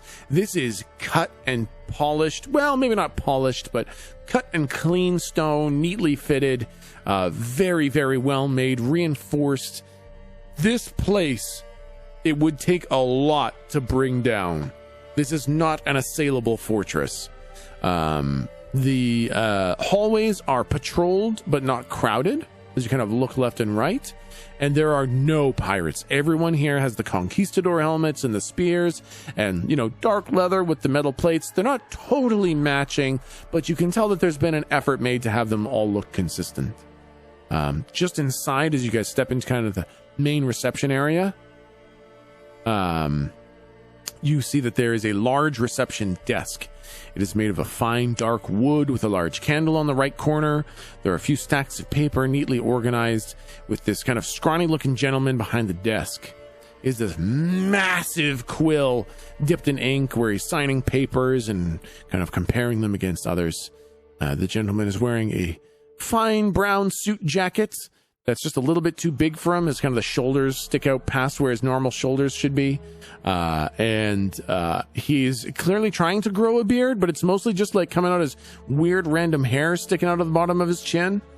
And he has this one large watery doe eye, and the other one's covered by a big eye patch that doesn't quite fit properly. It kind of droops down, and over top of the drooping eye patch, you can see another perfectly functioning eyeball behind that. Kirby? And he's just kind of working away as you guys enter. It's uncanny. Hello. Who goes there? Well, it's us. We're here to see. What are we here to do? We're here to see Captain Rose. We're here to see Captain Rose about getting a map to Epicia. I'm not sure she's in the mood for seeing people, but I can always see. Who should I say is calling on her? Slump and friends. Slump and friends. Slump and friends. Well, Slump and friends, it's nice to meet you. My name's Herbie. Okay. Yeah. Okay. That makes sense. Yes. Back in me pirating days, they called me Herbie the Wet on account of me falling overboard so often. But now that I'm a respectable member of the people, the name's just Herbie. Pleasure to meet you, Herbie. Nice to meet you, Justin. The pleasure's all mine, fine sirs and ma'ams. Now, Mint, ma'am? Sims and Mers. Now, you're here to see Captain Rose, is that right? Yeah. That's right. We have a look at a coin that we have. We have a coin. Okay, no, that was just to get in here. You don't need Look, that no more. Do you see it? I see it. So we can talk. Yeah, that's why you're in here. We got to. Yeah, they're in here now. Do you get it? That's what it Do you did. see? Look at this. We're all in Slump- here now. Slump to like do the thing like he's doing a magic trick where he pulls the coin out from behind from someone's ear, but he realizes that he can't get too close to anybody, so he just does it to his own ear, but really badly. He's like, he just holds the coin up to his ear and then holds it in front of him. See, ta-da! Look, this is why we're here. Do you see it? That's Oh my weird. god, it was behind your ear the entire It time. was behind my ear, the Slump's ear the whole time. Get it? Look. Do you see? Okay. What did you say you wanted to talk to the captain about? Well, he won't be talking. Oh, but okay. we need. No, that's we fine. need a. That's Yeah, no we need explanation needed. Oh, Okay. wait, what? All right. Yeah. All right. All Hey, right. look, ta-da! I pull out nothing behind his ear. Wow. He's like, all right, you just take a seat here, and then I'll go see if the captain's around. Thank you. And he kind of gestures to a couple, nice wooden chairs, but they're not cushioned or anything. They're just kind of some rough wooden chairs against the side of the wall. While they were doing the whole coin ear routine, Yeah. can I have not touched anything, but just looked at the papers on the desk to see if anything was easily visible? Yeah. Okay. Go ahead and roll plus wisdom. Ooh. Okay, 7. You can't really see much. Most of it looks like standard, like trade papers. Oh yeah. It looks like checks and balances and inventories for the most part. Okay. But you didn't really get a good look. Nothing. Yeah. Okay. Yeah. Awesome. Okay. He does wait to see you all sit down first. Does everyone go take a seat? Yes. Yeah, I think that makes Yes. sense. Yeah. Yeah. Okay. As you guys go take a seat, he kind of shuffles off upstairs. He's got kind of a bit of a limp, but it's also kind of a bit of a hop, and it's a little bit of a sight to see, especially as he's going upstairs. Herbie. And so you guys sit down, and then you see these two other people enter through the door that you guys came through, like two more visitors. They're very clearly a pair of pirates. One is a man with a very large pompadour hairdo and a sleeveless leather jacket over top of a red and white striped shirt. There's these torn up jeans and leather boots with thick soles. The other one is a woman with razor sharp cheekbones and eye patches over both eyes. The eye patches Badass. have skull and crossbones on them, and the eyes of the skulls have little diamonds in them. I thought you were going to say the eyes of the skulls have eye patches. She wears a rich red silk bandana on her head with the long tied ends that go down her shoulders. She has a gray tank top shirt on, and she's very clearly very heavily tattooed with symbols of all sorts of various sea creatures and swords and skulls. She is wearing super tight booty shorts with a series of daggers and flintlock pistols hanging from this like thick like utility belt. Lara Croft Tomb Raider pirate. Yeah, yes, exactly. It's the Lara Croft Tomb Raider pirate. Galdric still has his penis, right? I guess because you're in the weird fused meat suit, yes. He feels the tingle. And I'm still on Slump's shoulders. Oh. Slump, you notice yourself looking down more and more.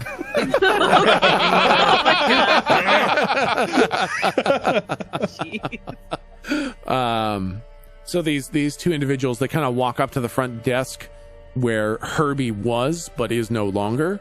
And they kind of make this like, what the hell kind of movement with their arms. Like they don't understand what the hell's going on. And they start looking around. They look up and down the hallways, and then they look over to you. And the woman kind of locks eyes with you guys, and she makes this weird motion. Like a, you know when a mime kind of does the pulling on a rope thing? She does that towards you guys, and then kind of like looks expectantly at you. Did anything happen? I pretend like I'm in a box on his shoulders. Did anything happen? Was it clearly just a gesture, or did we feel any like physical effect? Oh, just a gesture. Yeah.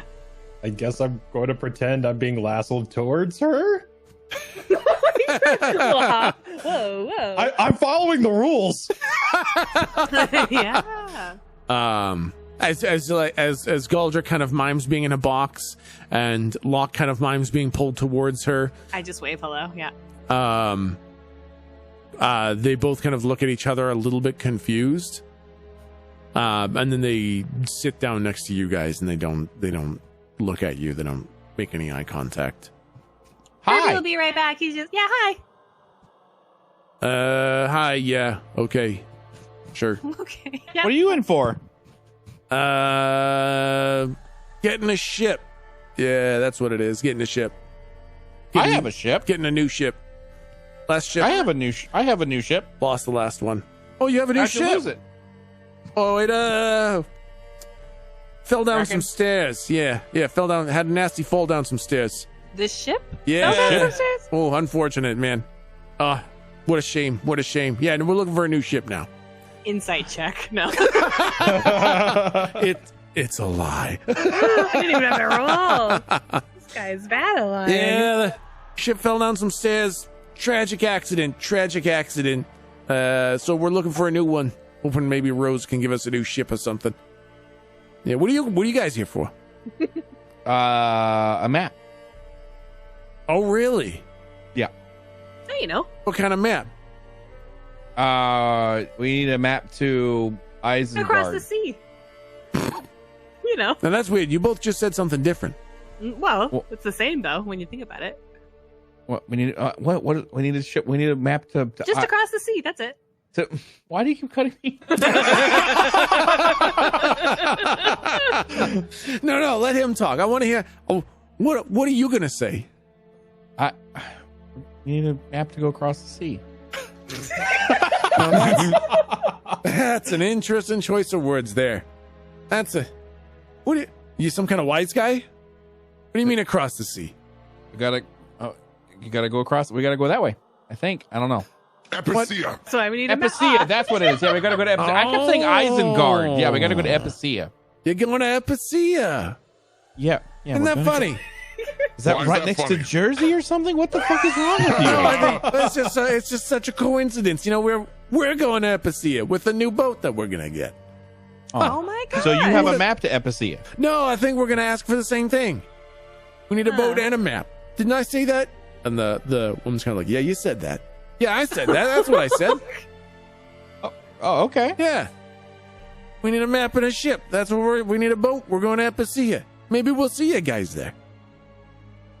Isn't that funny? Have you ever been there before? Yeah, all the time. Okay. All the time. Oh, nice. Okay. Do you have like any recommendations for dinner spots or anything? Yeah, go to the place on the shore. It's good. Oh, sure. Yeah. They got great fish. I want to use my mind talkie to Slump. So, hey, Slump, don't say it out loud.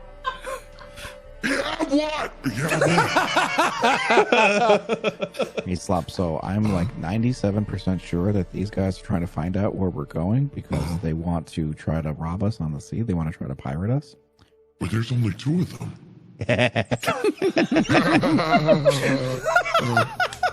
No, I'm laughing because my ship against any ship is. Oh yeah, that is true. We're going to Epicia. We're probably going to take the southern trade route. Hey, the southern trade route, that's my favorite route. Oh, we'll be ship buddies. Yeah. Oh, man. Well, when you see us coming up behind you, just don't worry about it. We're just, we'll be along with you for the ride.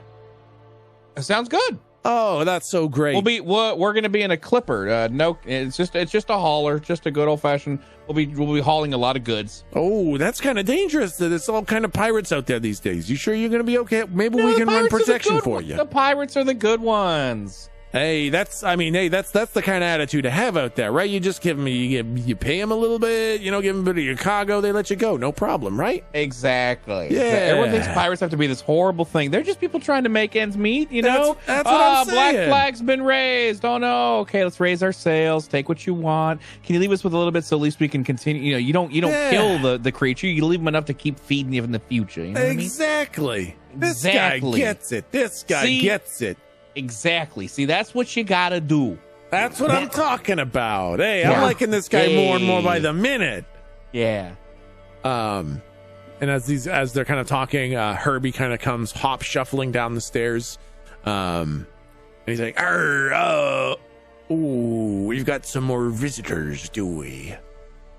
Well, you fine sirs and ma'ams can just wait a moment. I'm just showing these fine slumping friends to Captain Rose, and I'll be with you momentarily, if that's all right. And the guy's like, hey, no problem, take your time. We got all night.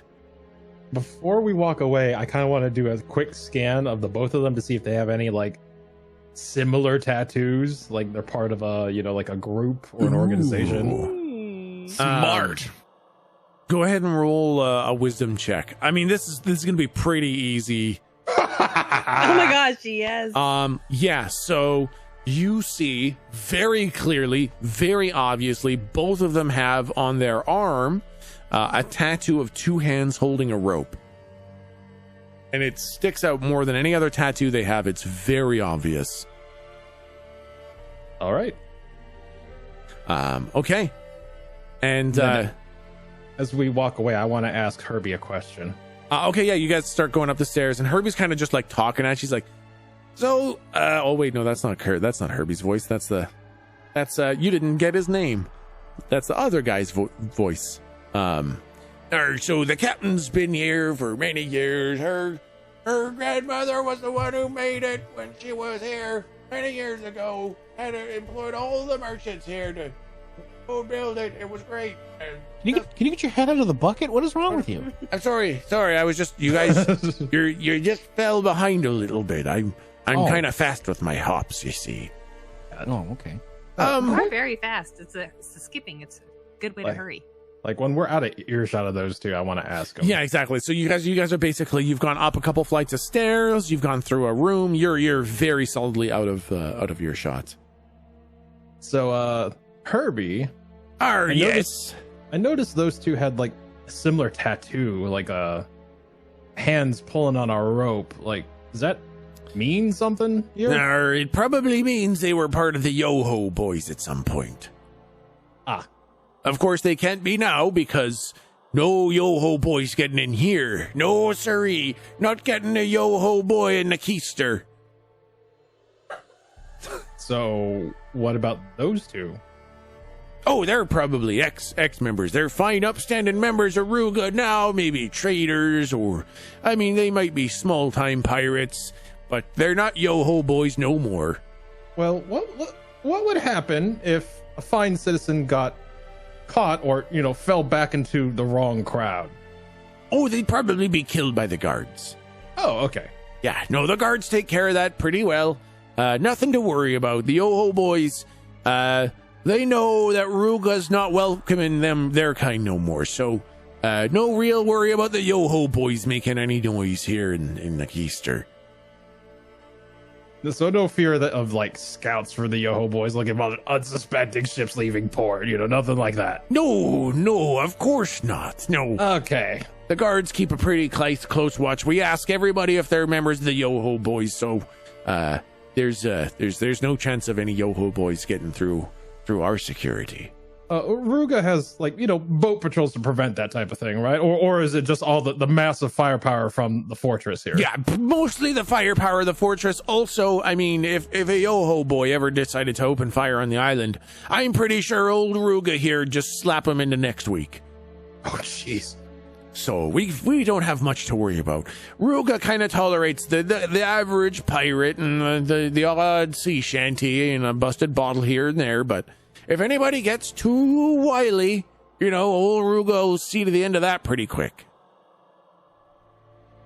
Nothing to worry about. Captain Rose got it all locked down now. Does Ruga move at all, or does it stay pretty much, like, is this a moving island, or is it just gonna stay here? Oh, we're moving all the time. Oh, okay. Yeah, we're picking up the wayward souls. Oh, that's why you need a map to get here. I'm sorry, Mr. Slump, what were you saying? How quickly? Pretty quick. Pretty gosh darn quick, actually. I figured she's probably traveling at, I think we last clocked her at about 200 knots. What? Wow. Fuck. She's motoring through the ocean pretty quick now. So if you fall off the island, Oh, you'll just wash up on shore. oh, that is Yeah, you just wash up on shore again. No problem. okay. Yeah. Oh no, Ruga's good. She'll pick up all the wayward lost souls. You know, she's good like that. She's kind of immune to whatever's going on with the ocean. All right. What is going on with the ocean? Oh, you need the maps and everything to get around. She What doesn't happens need if you that. don't have them? Was that? What happens if you don't have a map? Yeah. You who's usually out just there? wind up on Ruga if you don't wind up back where you were. Ah, Ruga's good at cleaning up all the poor lost souls, fell off their boats or lost at sea or burned up their map or got too drunk or So wait, if you came from another land Yeah, and didn't have a map Yeah. on how to get home, you're just here forever. that's basically it. Yeah, that's correct. Wow. Yeah. Wow. That's That's horrible. You just kind of That's live on awful. Ruga for the rest of your life. Oh my God. Yeah, not everyone's a big fan of that. Yeah, I can see why. But Ruga's not so bad. We've got the place with the buns. We've got the tavern. it's a nice tavern. Pretty yeah. good. It's pretty good, right? That's about it, eh? What more do you need in life? Starting to sound a bit more like a prison than anything. Oh, come on now. I'm just saying you can't leave, and we've got one source of food and a place for, violent people to be violent. How many people live here? What is it? Maybe 300 or 400 at a time? Oh. Wait, at a time. Yeah. Some What? live, some die, some move away, It fluctuates a little bit. Okay. Has anyone ever tried to do something about the ocean moving all crazy? Well, I mean, somebody kind of did. That was what old Jack did. When he did whatever he did with the Kraken. Jack's a cool guy. I imagine he probably was. He's still okay. Never mind. That's a weird thing to say. Jack's been dead for like 100 years. Well, So- yeah. By Super Jack's dead. sacrifice are the seas made safe. Okay, so Yep. I won't be hearing no weird talk about Jack. That all is right. that is very, very true. By Jack's continuing sacrifice, the seas are safe for a little bit Jack's longer. sacrifice continues to keep us safe. Yes, exactly. Jack's sacrifice continues to keep us safe. Thank you. Yep. That's Agreed. Look correct. at Slump. That's literally the smartest thing you have ever fucking But it also did throw the seas into a little bit of the state they're in now, and everyone needs maps. So what you're saying is we need to. It would be better if the Kraken were released. No one should release the Kraken. Wait, what do you mean release the Kraken? The Kraken's dead. Jack killed it.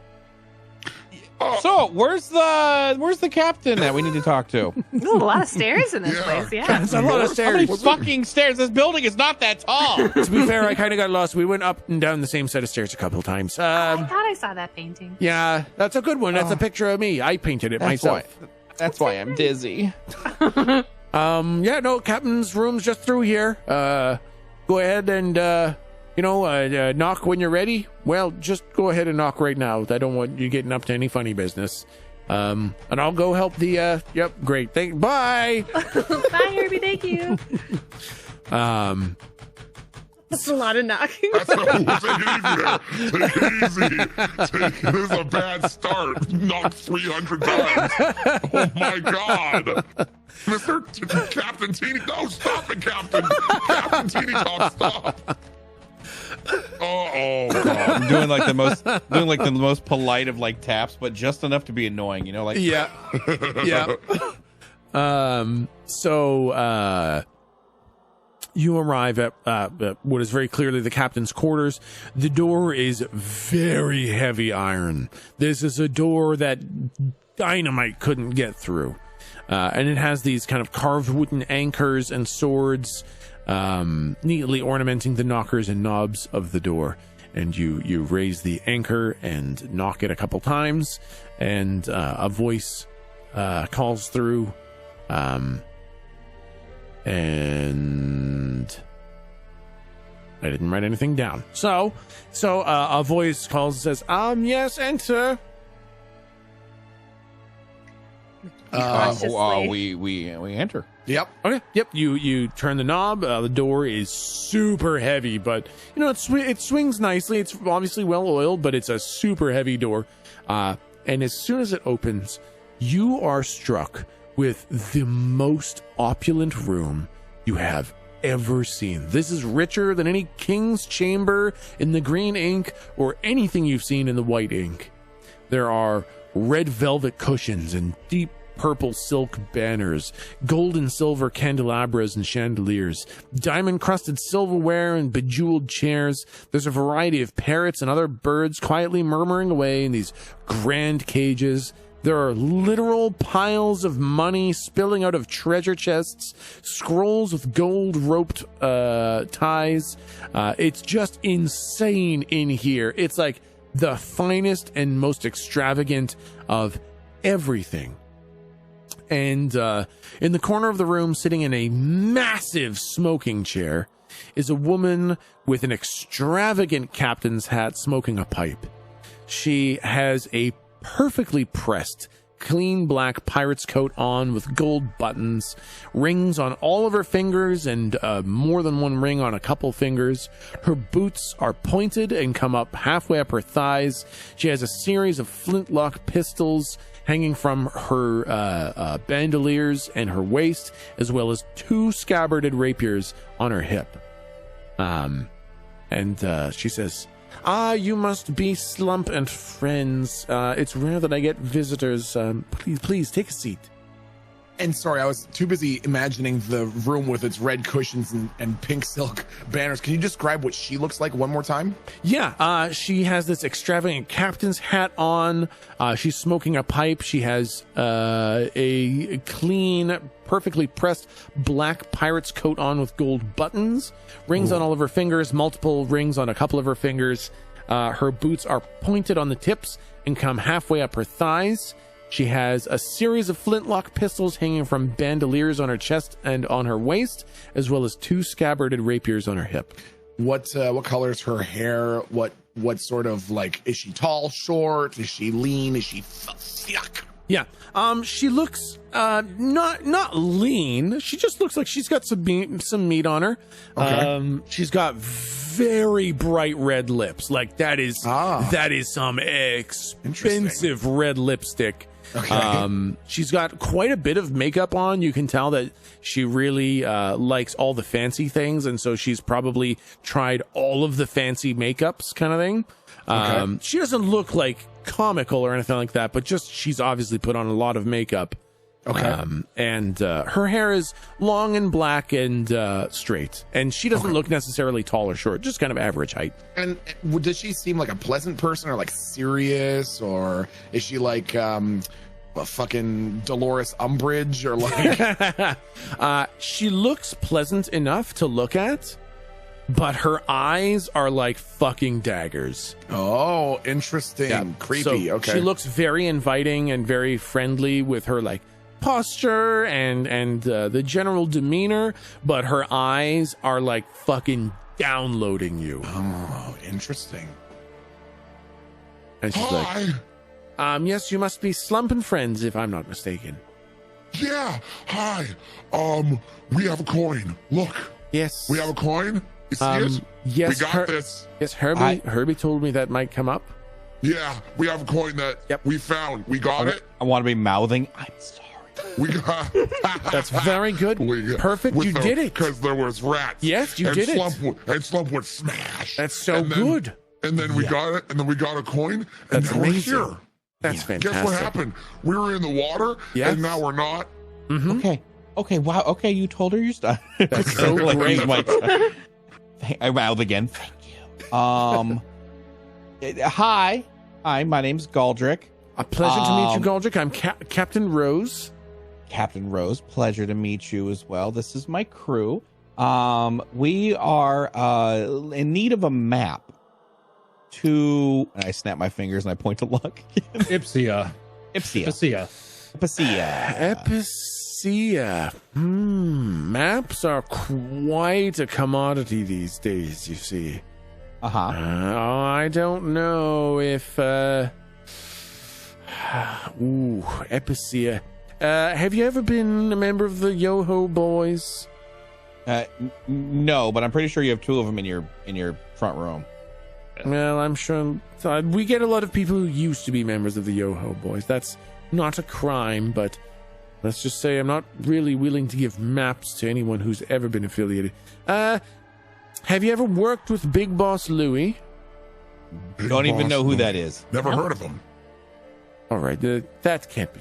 Big Boss Louie. We're from out of town. We get this all the time. Just imagine we are as if we've plopped in from another universe. It's a long story. It's a long story. It's a really long story. Really long story. Right, Don't want to waste your time, Captain. No, I appreciate that. Now, it's just that the maps are really, really dangerous in the wrong hands, and I know that you helped Kitty with her rat slug problem, but there's a certain quality of person that needs to be held accountable before I can go handing out maps, especially to What do you want at Epicea? That's not a common request, and it's a very dangerous one. It is. Yeah. Can you describe a bit more about Epicea and how you get there? And we've actually never why been. It's dangerous. Not many people have been to Epicea who's not already a magister or training for mage training, but it's the island where all the arcane works are done, deciphering whatever happened to the ocean when the Kraken was killed, trying to decide and figure out how to navigate the waters. Some of the navigators learned the map enchantment work there. It's definitely for the academics and the magisters and mages and all that. It's not really a place most people go to. Are you looking to hire a mage? Yep. I'm looking to study further in the arts of the arcane. You can wield the arcane arts? Not well. Well, that makes sense. I imagine you'd need to be trained there to really master it. Well, if you're looking... Slump is an academic. I had actually assumed so. He's going to do some reading. I really thought so, Slump. I've actually been a little bit intimidated by your intellect. You seem quite a capable one.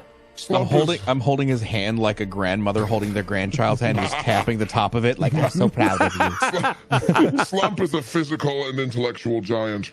I'm actually quite interested in learning some of the older texts and alphabets of this world. Very interesting. What would you want with some of the... You mean the ones that aren't in use anymore? No, more like the things that were used to record like Jack's adventure against the Kraken. Those types of texts. Are you a Jack historian? No. Oh, all right. Thank goodness. I can't stand those people. He did what he did. He did it well. The seas are safe. Well, if you're a pirate, that is. What a joke. Safe seas. All they did was let the pirates run the whole thing. I don't think it was... I can't imagine what went through their head when they decided that they were just going to let the pirates have free run over the seas when we had perfect balance before. Now it's a terror unless you want bloodshed on a daily basis. What a joke. What a joke. What a joke. Actually, I've never heard of that school of thought. You're saying that if they didn't do what they did, there would still be a balance of power in everywhere. Yes, I think so. There'd been balance for so long. I know the Kraken killed people, blah, blah, blah, but there weren't nearly so many pirates that they never really got a foothold. And ever since the Kraken's been gone and I kind of want to lean into, I'm a scholar, so I'm very intrigued and listening to, hanging off her every word and listening to what she's saying. And she's like, back when my grandmother was running merchant runs back and forth, it was easy pleasy. There was a small chance that the Kraken would show up, but as long as you generally had an idea where it had been and what it was doing and who the recent victims were, you had a pretty good idea of what your chances of making it were. And she made quite a bit of money. And then suddenly, the Kraken's gone. The pirates sprout up everywhere. And here we are, sheltering on Ruga's back, being a burden to Ruga. And the pirates have a run of the entire ocean. Just terrible. Why, what was the impetus? That's a big one. For locking away the Galdric blacks out. For locking up the Kraken, because we thought that it was supposed to be a good idea to lock up that bad squid boy, but now you're saying that it was better when it was still around? I've never heard this term locking it up. Killing it, yes. dead. Yep. Yes, well, the idea was Davy that Jones' locker is what Slump meant. Exactly. Yes. Oh, Yep. yes. Locking Yep. it in Joan Davy Dupinia's Jones' locker. Yes. Yes. Yep. Fuck. Yep. Fuck. Fuck. That's right. Well, you know what? Hey, Slump is just going to take a couple minutes to just not say anything, right? Slump has managed to say one sentence and reveal two things he shouldn't have. He's just going to shut the fuck up for a few minutes. All right. So far, I really like this chick, okay? Yeah. Now, I've got a question. Can I get any sort of vibe off of her? Like, if her opinions... If her opinions are true, I guess is she being truthful? Is this her honest character right now? Yeah. Roll plus charisma. Okay. Because I'm trying to decipher whether or not if this is going to be like our Kirby, one of the people we return to because we finally found a friend in this area. Yeah. Is what I'm trying to do. I only rolled one. Yep. Hold on. Just roll another one of those. Yeah. 2. So okay, so it's a 9. Yeah. She seems very earnest. You haven't talked about a great variety of things, but what you're talking about right now and her kind of despise of the way the pirates are running the waters and the fact that things were actually better when the Kraken was around, like that is a legitimate, honest opinion of hers. She is not hiding or lying anything about that. It's because like Galdric is incredibly attracted to the altruistic nature that she's giving off right now. Yeah. You know, so it's like, have we finally found an ally? That's so happy. Because right now everyone, get away, squid face! Like, fuck, man. I do love that. That was the first fucking thing you heard in this place. Nice try, squid face. I guess I'm going to continue just down this path and see where it takes us. And I guess when she has a break, so she's like, so I've been wanting to know the opinion, and like you only have your grandmother's, the tales to go off of, but what was the state of trade during, when the Kraken was around? Well, I mean, a lot of records have been lost due to, surprise, surprise, piracy. Right. But as far as my grandmother's concerned, there were a couple of great nations on various islands. Trade was great between them. Those who had a plethora of minerals or fruits or skilled laborers would sell their wares to other islands lacking in those. The merchants would trade between them. And yes, there were some pirates. Pirates have always been a problem, but they were kind of manageable. There was never one giant organization. The Yoho boys have a monopoly on piracy.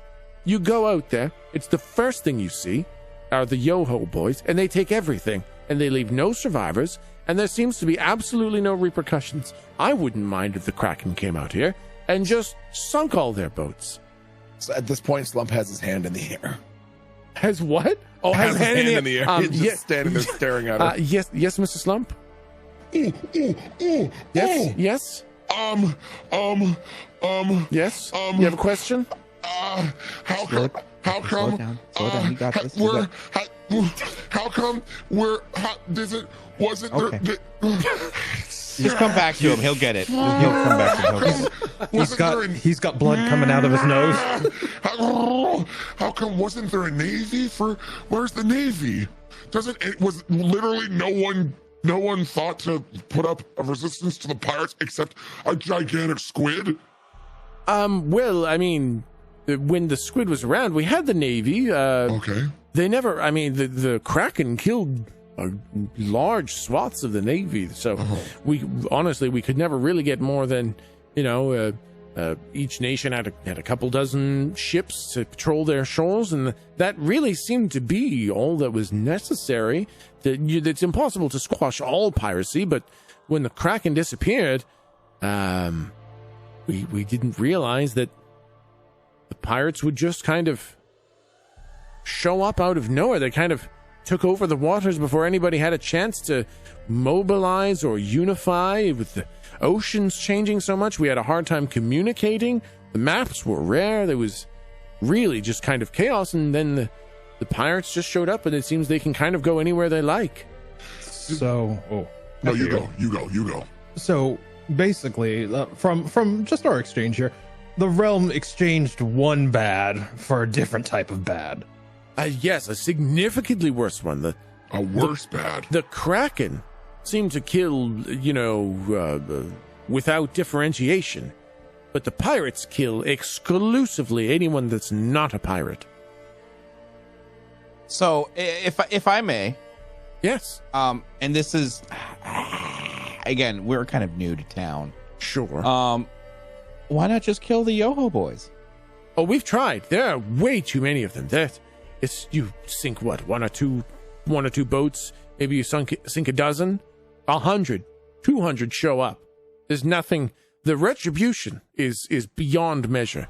There's no standing up to the Yoho boys. They built so many boats so quickly and travel so freely between the islands. There's really nothing you can do. Well, let's say you had unlimited resources or access to anywhere you needed to go. What is the option other than release another Kraken? I mean, for all I know, that's what they're trying to build at Epicea, is another Kraken. They're building one at Epicea? I don't know. I imagine they're coming up with some sort of... The people of Epicea are not pirates, so they've got to be coming up with some sort of solution to deal with the pirates, right? They must. I have an idea. Yes? Kill the shipwrights. I mean, we don't know where all their shipwrights are, and many of the shipwrights build boats for anybody. Kill them. We'll all be landlocked. No, get the ones that work for good honest people like you and me to stay alive. And if you build a ship for a pirate, that is a crime which is punishable by death. I mean, that's just that. If we can hide here in the Keister, but if we start trying to enforce our law to the shipwrights out there, the Yoho boys will show up and they'll just control the town. Here? Yes. Would Ruga not defend itself? Ruga would put up a fight, but if enough Yoho boys get on shore, there's not really much we can do at that point. So they have an armada. They have a near infinite army at this point. Most pirates have hung up their hats and they sail with the Yoho boys at this point. It's all the goods you could ever want, flying under one single banner where the only rule is take what you want and leave nothing behind, and don't steal from your own. Interesting. Well, I have a bit of a proposition then, if it'll get us a map to Epicea. If you have at all a solution to the Yoho boys, I'll give you any map you want, but we've tried a lot of things. Okay, so, may I approach? Yes, absolutely. I think I've got a good measure of your characters now. I don't think you're any sort of a Yoho boy in disguise or a person of... You do look like pirates, but you don't talk like pirates that I've ever known. Well, of course I don't know. So I want to approach her, and I want to exchange a hand to like shake her hand. Yeah. Right. And I want to ask her. This is just a general gesture where I'm from as I extend my hand. Yeah, and she reaches out too. I just want to ask, can I trust you? And I shake her hand. She shakes your hand as well, and she says, as long as I don't suspect you of double-crossing me, you can trust me. Is she lying to me? She's not. Okay. As long as she doesn't suspect you of double dealing, you can absolutely trust her. Okay, then in that case, I want to make sure I don't lie to her too. I'm not going to lie to her, but I want to try to word things a specific way. Yeah. I'm going to take a step back. I'm going to say, well, ma'am, I'm not of the Yoho boys, but back in the day, I did do my fair share of pirating. But I put a finger up. I never, ever took a life that wasn't warranted. And I am nothing compared to what these Yoho boys are. They are pathetic, and they bring shame to the name pirate. Very interesting.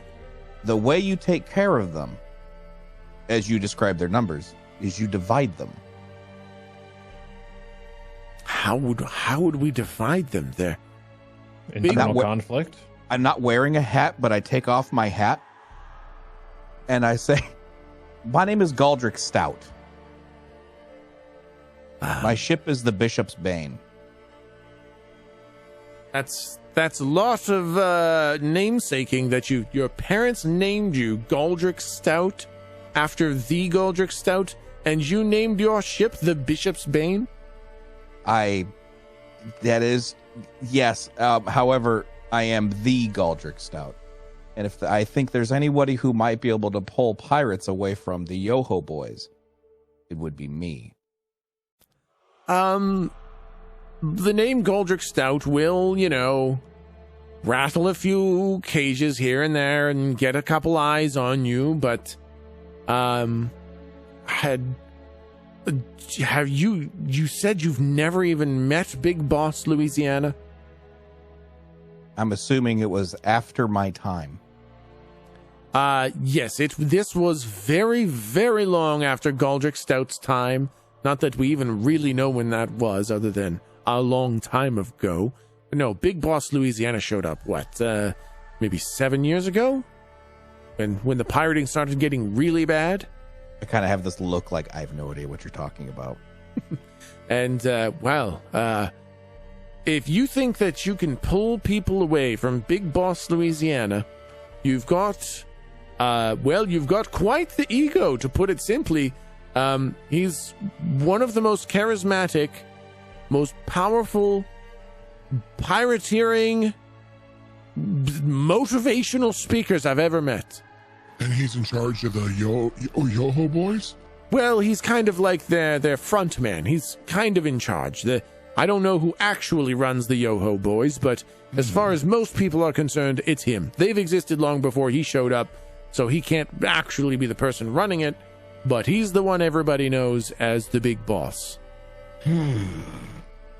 So I have a question. Is there anything, besides my ship? Yeah. Is there anything that Galdric can do, not only for this person, but just in the future? Because I have a feeling I'll have to try to swing that weight. Is there any way I can prove that it's me? Was there any signature in this world that Galdric had? A scar, a birthmark, whatever, a coin, a tattoo? I don't know.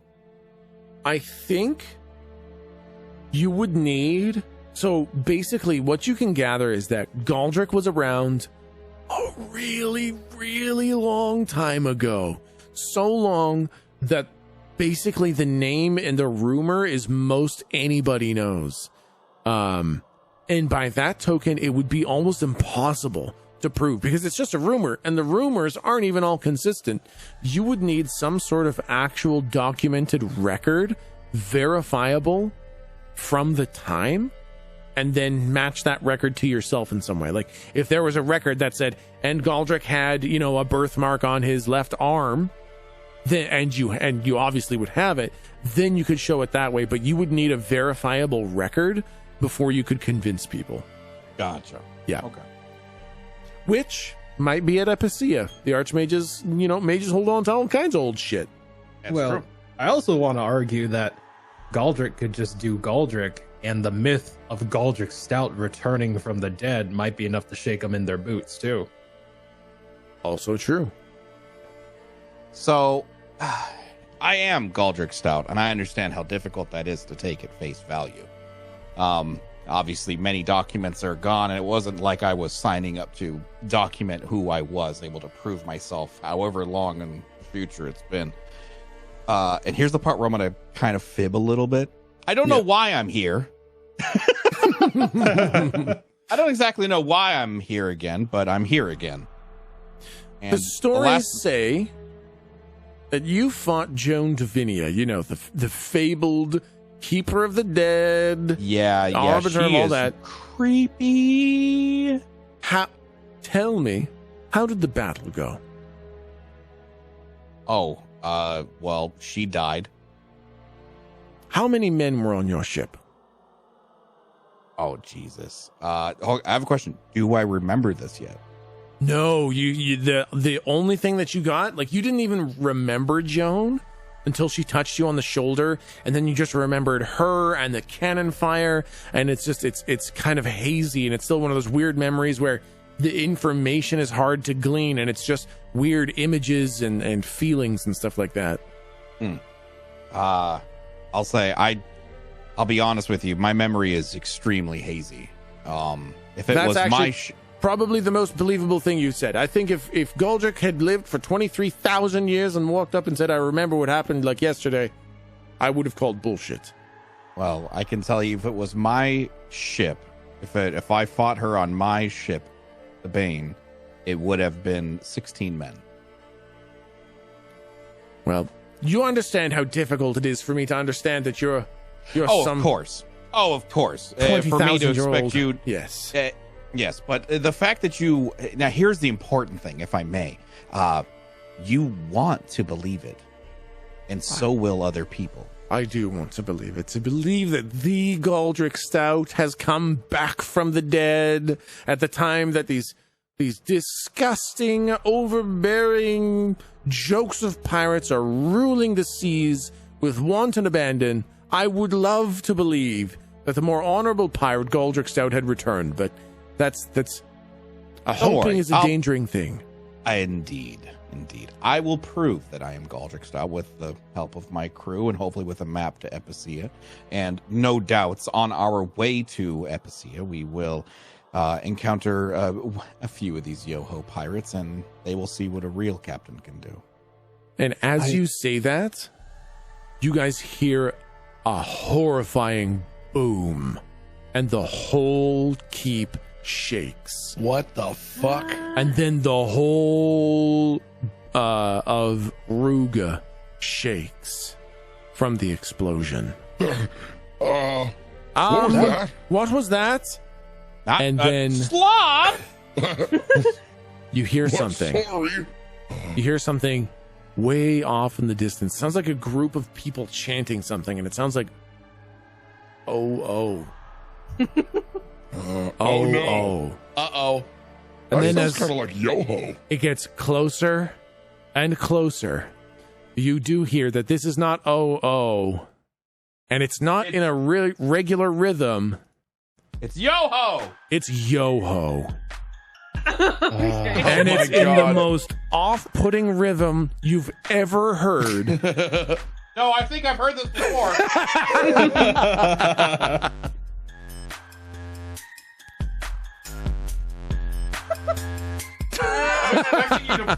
I'm expecting you to bust out into raps. Hello? Like, what the fuck? I know. I thought about it, but I can't. So instead, I didn't know they had synth back then. Just a bunch of bells.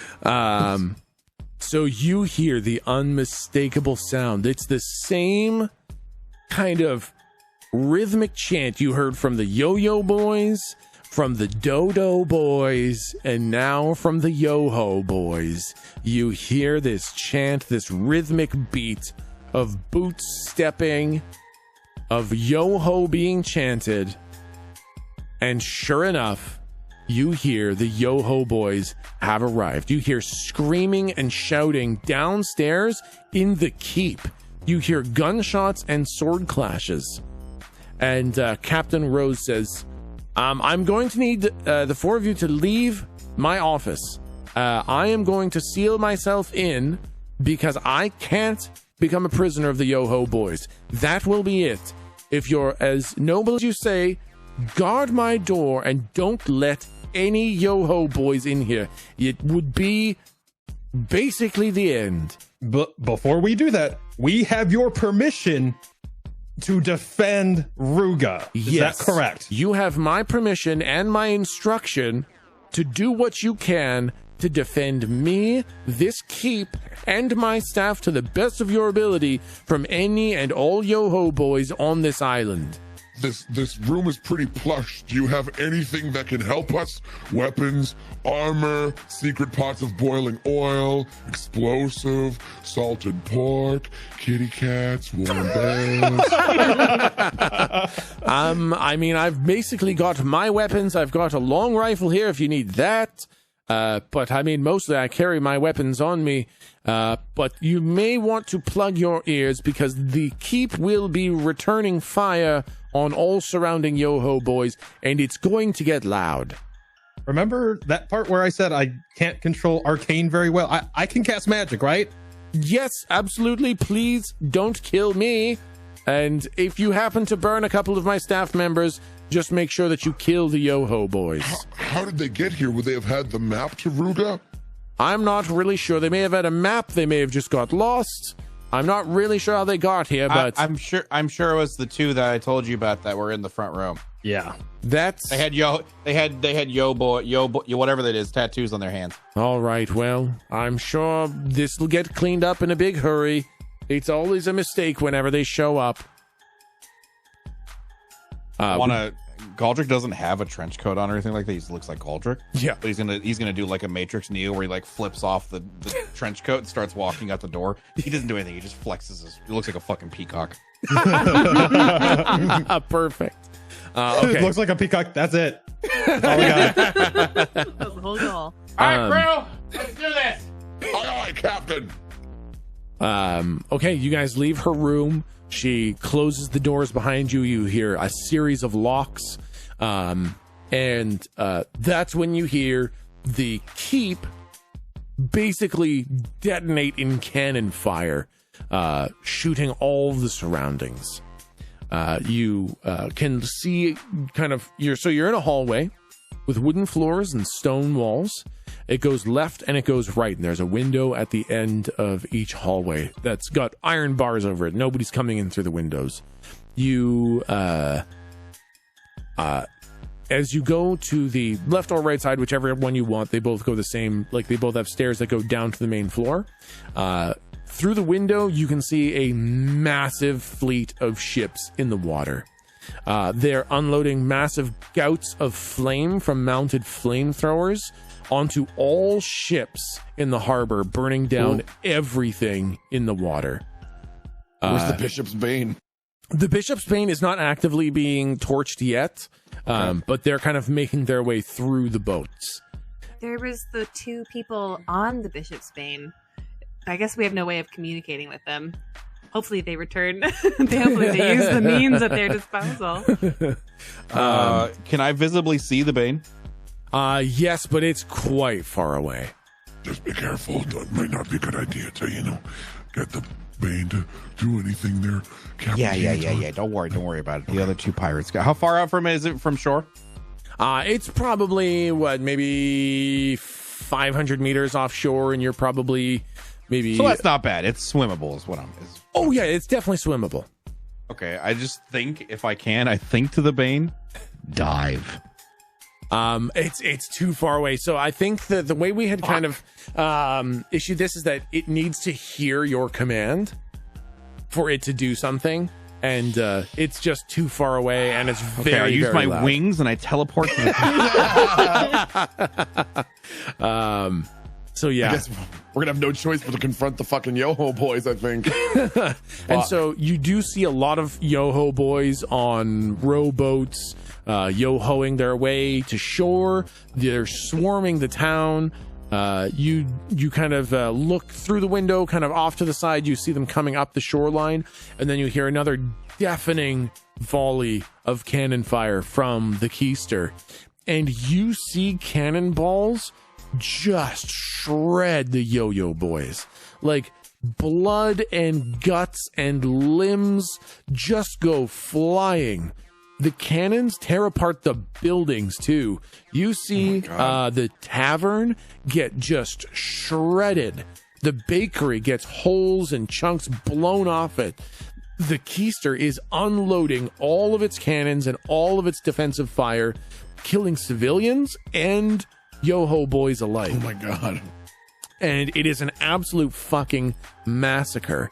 Galdric smiles because he's so proud of what he's saying. You see there's just so many yo-ho boys. They start making their way up the shore, up through the city, and you see the keister guards begin unloading from their long rifles until they're engaged in melee. You see them swinging their spears and swords. They're quite trained, but they're not like some sort of like fucking temple guard of god tier fighters. They are absolutely getting overwhelmed. They're not slumping friends yet. Exactly. They're not slumping friends. They are getting overwhelmed. They're getting killed.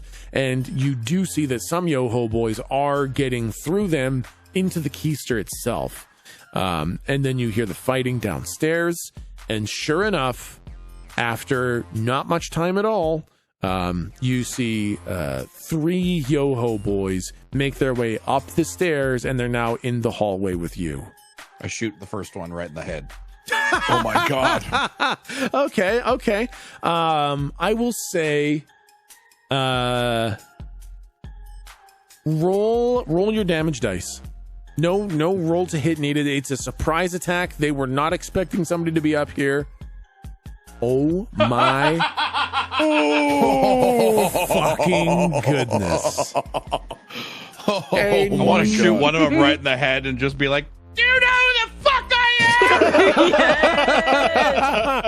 am?" Yeah, so the first one comes around the corner. It's kind of a big, burly looking guy. He's got a bit of a greaser yo-ho boy look to him, but he looks a lot like a pirate. And you unload a shot and you blow his entire bottom jaw off. Oh my god. Oh my goodness, hold on.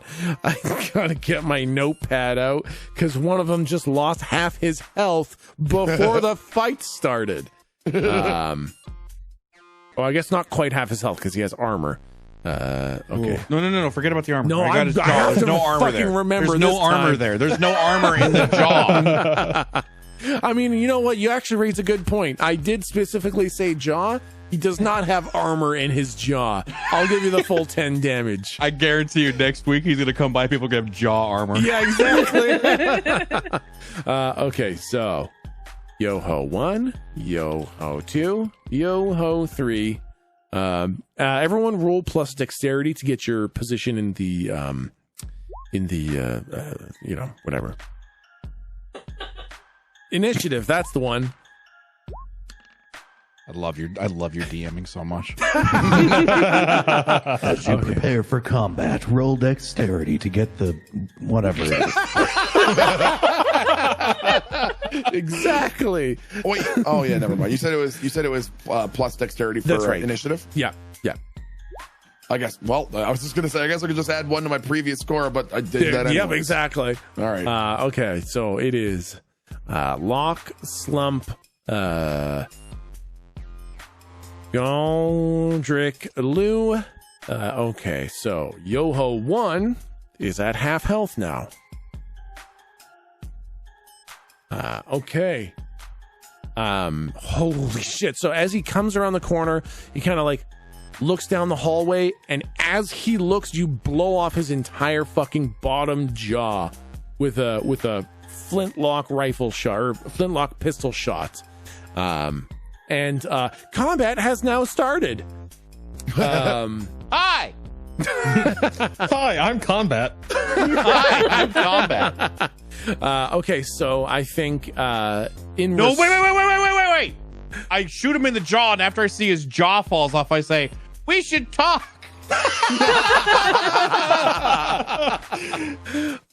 He just goes, Oh no! God. Oh God. Jesus, what is wrong with you? Oh my Slump is God. trying to communicate again.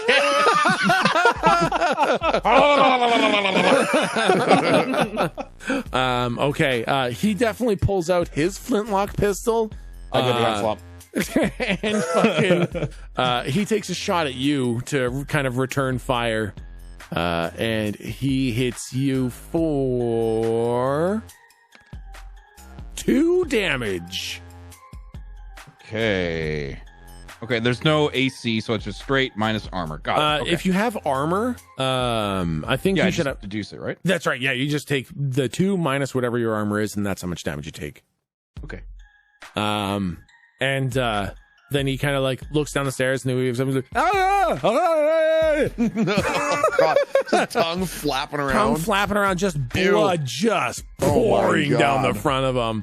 Oh wait, so he did 2 damage? He did 2 damage. Yeah. Okay, so I take no damage because I have 3 armor. Oh my 3 God. fucking armor. You have 3 I armor. have 3 fucking armor. Oh my God. He's a paladin. Oh yeah, I fucking guess so. Yeah, I guess it's mostly flavor that we have you guys looking like what you look like. Why the fuck is Slump doing all the tanking here? Yeah, no kidding. I think your right? health is like twice mine. Oh, I'm yeah. sure. Oh my God. Well, how much health do you have, Galdric? 21. Slump has 24. What the fuck? Oh my God. Okay, Galdric steps slightly from behind. I was gonna say, Slump gives you a pat on the bum as he pushes you Yeah, forward. exactly. Hey, I'm the captain! You're doing great, Captain CD's right behind you. Lead from the front, tip of the spear. in the you know, the fantasy, Galdric would be layered in like 10 layers of fucking heavy plate armor with a giant tower shield. We just don't have him looking like that. Yeah. Okay, so the first one hits you for 2. Then you see 2 more yo-ho boys come up. One of them's a kind of a skinny looking guy with two rapiers. And the third one is a woman with a rifle and a rapier on her hip. The rapier guy just fucking charges straight forwards. Slump or Galdric, you're kind of at the front now. Yeah, I'll be at the front. Yeah. Okay. Rapier Draw my guy, sword and ready to parry ish. Yeah. He just fucking charges at you, and chops at you for another 2 damage, which I guess turns into. I duck. Yeah, you just fucking duck. He just misses. I think you like fully fucking Neo Matrix this shit, and it's like he's just slashing furiously, and you're just dodging them all like crazy. And the third one has the rifle. She takes a shot at Mr. Locke. And hits Locke for 2. Okay, just a sec. I'm gonna roll another D8. I just want to make sure these dice aren't weighted. Just checking fine. something real quick. I'm switching out the dice right now. Here. Okay, now Damn. I'm putting back the old dice. Great. Now that you've used all your low rolls, you're gonna hit Slump for fucking 8. Yep, exactly. Slump's about to take 3 fucking 8s in a row. God. So, Locke, you take 3 damage from a rifle round. And I'm dead. No, I'm kidding. And then Locke, it is actually your turn now. Okay. There's no Keister forces up here, just the Yoho boys, right? That's right. Yep. Okay. Locke gets down on one knee, hoping like this is. I don't know if it will give me a bonus or whatever, but this is more for flavor. But he gets down on one knee, and he yells "back blast" and opens his mouth real wide.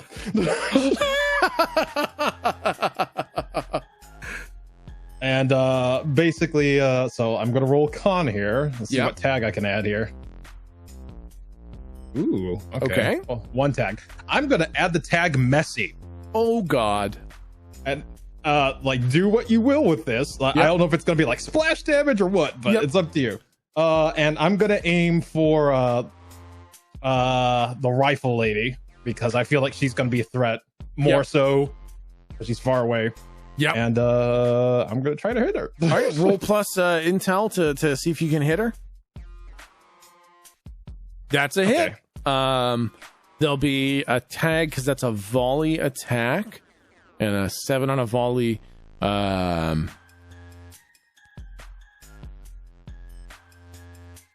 Okay, so you will have to take several shots to get her because she's got a bit of a cover. She's not totally exposed in the hallway, so it'll take a couple shots, but you will get the hit on her. And describe to me kind of what the shot is. What are you doing? So basically, he leans down, yells "backblast," and like just a red small bead appears in the palm of his hands and just gets bigger and bigger and bigger and bigger until it just shoots out like in one solid beam. And it aims for her. Okay, yeah. I think it doesn't hit right away. It's a little bit of a miss to start with, and you have to kind of drag it a little bit. Right. And you kind of shoot some of the stone masonry off. It kind of melts a bit of the rock with the heat.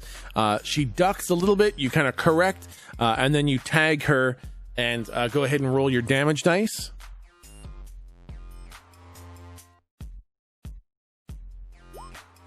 Yeah. Ooh, nice. Okay, so it hits her. It kind of lands in her shoulder as she's trying to move out of the way of this. She bumps into the bigger guy with no jaw, and that kind of stops her, and the beam tags her, and it burns off a bunch of her shoulder. Like there's kind of a bit of exposed bone from the clothing and flesh being just burned right off her. Question: what was the roll that hit me? The roll that hit you was just her damage dice. I was wondering if it was odd or even. It was even. It was a 2. That's what I thought. Because I saw a 2 and then a 3, and I was like, I think you re-rolled that to test if the dice were broken. To see if the dice were fucking busted. Right. Yeah. So it was even. And is that it for your turn? I think that's all I can do for my turn. Okay, perfect. Slump, it is your turn now. So Slump is going to very dramatically enter like sumo stance, like he's going to slam both of his feet down, so he's in the Nappa stance. Yep. Now imagine the sort of draw strength that would be required to pull one of those like old English longbows from like the 1200s. Yeah. Like a 200-pound draw strength. He's going to do that with his fucking slingshot, and he's going to fire his azure egg straight into the open fucking mouth hole of the dude without a jaw. Disgusting. Yeah, I hate that. Go ahead and roll plus. That's your plus dexterity. That definitely hits. I mean, this one kind of has the baked in you lose ammo because you only have the one fucking egg. Correct. Yep. So you with the 7, the egg is fucking embedded in the guy's neck hole. Oh God. Go ahead and roll your damage dice. Jesus. So that's the effect I was going for. And the best, I think, I want to say, like, as soon as Slump fires it and sees that it's hit its mark, I want him to turn a teeny tot and say, the fun part's going to be fishing it out of his tum-tum later. Oh my God. Oh God. I kind of look at him and I like ever so happy, like I do the happy clap of just the tips of my fingers. Nice. So this fucking little azure egg just gets fucking buried into his weird gaping jawless neck hole. God. And it's like a spluck is the Can you not say spluck? God. And so he was kind of pointing at one of you, and then he went to look to make sure he was pointing at the right one for the lady with the rifle to aim at. And as he looks over, the fucking azure just goes blah, right into him, and he falls over. And he very slowly gets up, and you can see like he is a fucking dog fart away from death at this point. God. He is so close to death. You don't know how he's technically still alive. He is the least alive a person who is technically alive can possibly be. On a scale of one, on a scale of 1 to 20, he is at 1. Excellent. What does that mean? Galdric, it's your turn. Okay, I'm going to. I guess I should be in melee range with the guy that tried to swing at me. Yeah, the rapier's guy is right in your face. I will just take out my sword and I'll stab him back. Okay, yeah. Roll plus strength for a hack and slash. Okay, that is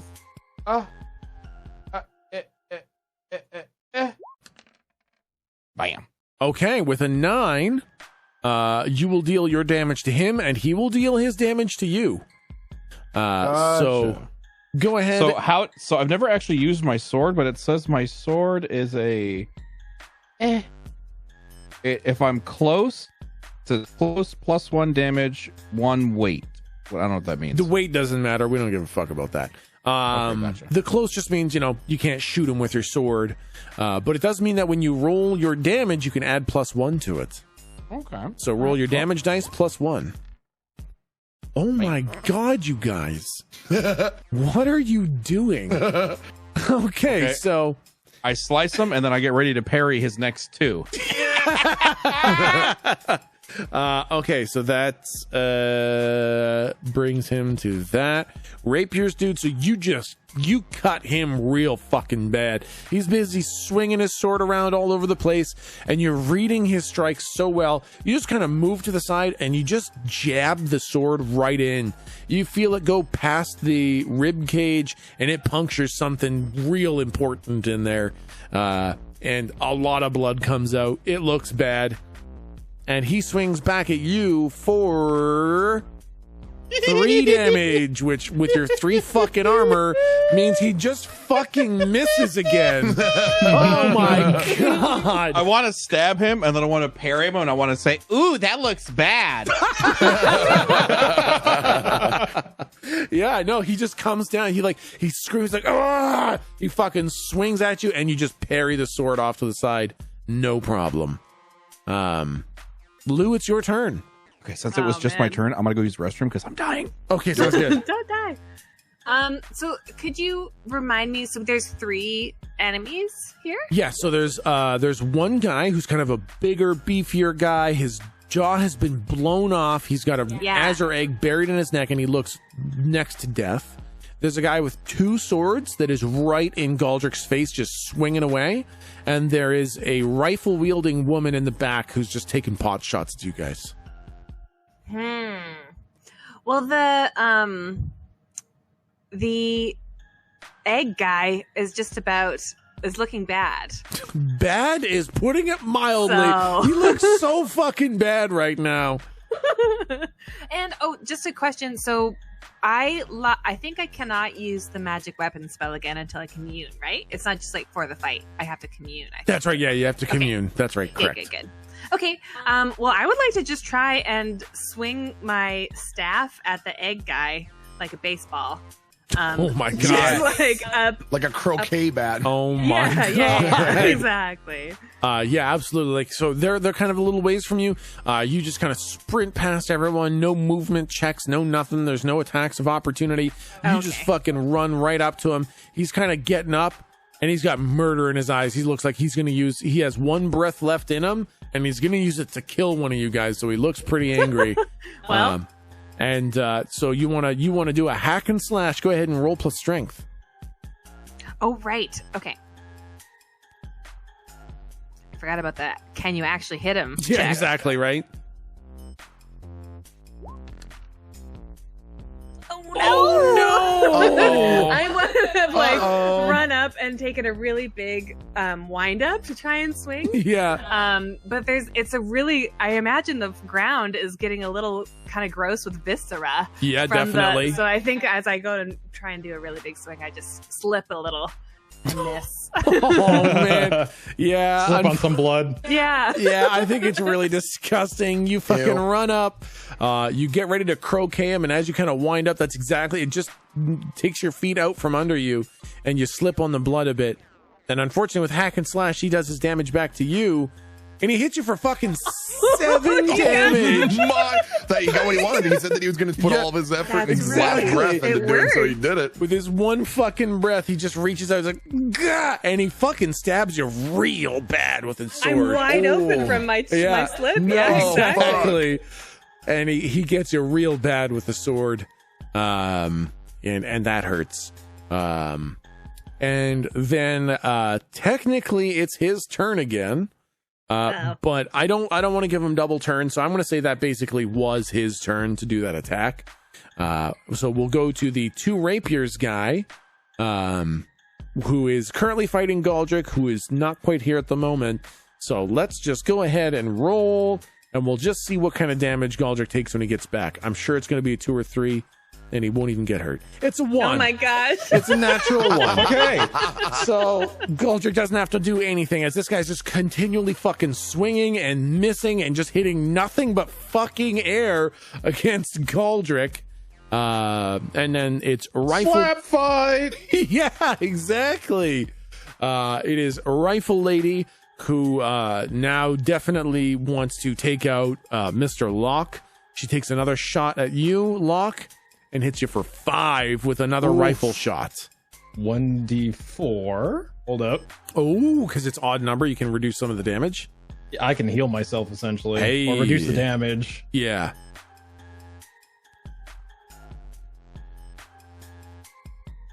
Hey. Okay, nice. Damn, so you only take 2 damage from that? Yee. Holy fuck. What the fuck? You guys have got That's some insane awesome. abilities. I was gonna say, man, what do I need to cash in on some of this shit? I know, what the right? fuck? Okay. And after that, Locke, it is now technically your turn. Ooh, okay. Is anything on her on fire from the last shot? Yes, her coat is kind of on fire. She seems to be so focused on shooting you that she hasn't noticed that her jacket's a little bit singed and a little bit on fire. I want to use Zuko style to take advantage of that and just have the flame engulf her. Oh my goodness. Do you have to roll for that? What the fuck happens? See, when you bend flame to your will, roll plus wisdom. On a 10 plus, it does as you command, taking the shape and movement you desire for as long as it has fuel on which to burn. On 7 to 9, the effect is short-lived, lasting only a moment. Okay, yeah. Okay, let's fucking roll it up. All right. Okay. Yeah, it's short-lived. Go ahead and roll your damage dice. I think you just do your fucking damage to her. Okay, 4 more damage. I don't think armor counts when you are on fire. When the armor itself is on fire. Yeah, when the armor itself is on fire, I don't think it counts. So that little kind of singeing spark on her shoulder just immediately grows, engulfs her whole arm, and she starts trying to pat it out as it just kind of wreathes itself all the way around her, and it singes all the hair off her face and her head. She screams and her whole body just gets burned really badly before it kind of goes out magically. It's not like she's able to put it out, it just goes out suddenly. And she's not looking very good. Slump, it's now your turn. So Slump hasn't really moved towards them since he just fired his blue egg. Yeah. Could you describe to me how far away, like the positioning in the hallway of the 3 people and where they are sort of in relation to each other? Like Slump is standing here, the first person is this far away on this side of the hallway, and so on and so forth. Yeah. So basically, right in front of you, like maybe less than 5 feet away, Galdric is in melee with the double rapier guy. Okay. So maybe like 6-7 feet away is a guy with 2 rapiers just fucking desperately chopping at Galdric and missing completely. Okay. Maybe another 10-15 feet back from there is both the jawless guy and the rifle lady. Jawless guy is just kind of on the ground, busy stabbing away at Lou. And rifle lady is just taking shots at Locke. Perfect. That lines everything up exactly how I wanted it to. Is Billy Madison, is that the Adam Sandler golf movie? Billy, what is the Happy Gilmore? Happy Gilmore, yeah. So I'm gonna say that you know how Happy Gilmore runs and does the golf swing. Slump is gonna take the hammer off his back, and he's gonna run up, and as hard as he fucking can, he's gonna swing his hammer straight at the fucking skull of Mr. Jaw, trying to black all of his brains into the face of the rifle lady. Okay, sure. I think that's fair. I'll tell you what. If you roll 10 plus, I will let you like temporarily blind the rifle lady. I think that's super fair. Okay, so roll plus strength. Come on.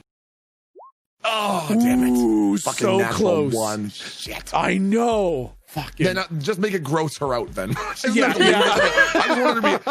her to be covered in brains. That's all I want. That's fair. Definitely. You are going to fucking destroy this guy, and it is going to absolutely cover her. Go ahead. I mean, he has 1 hit point. You Good literally, enough. even the worst dice roll you could possibly do would still kill him. Everything beyond that, you did 400% beyond a killing blow on this guy. Okay.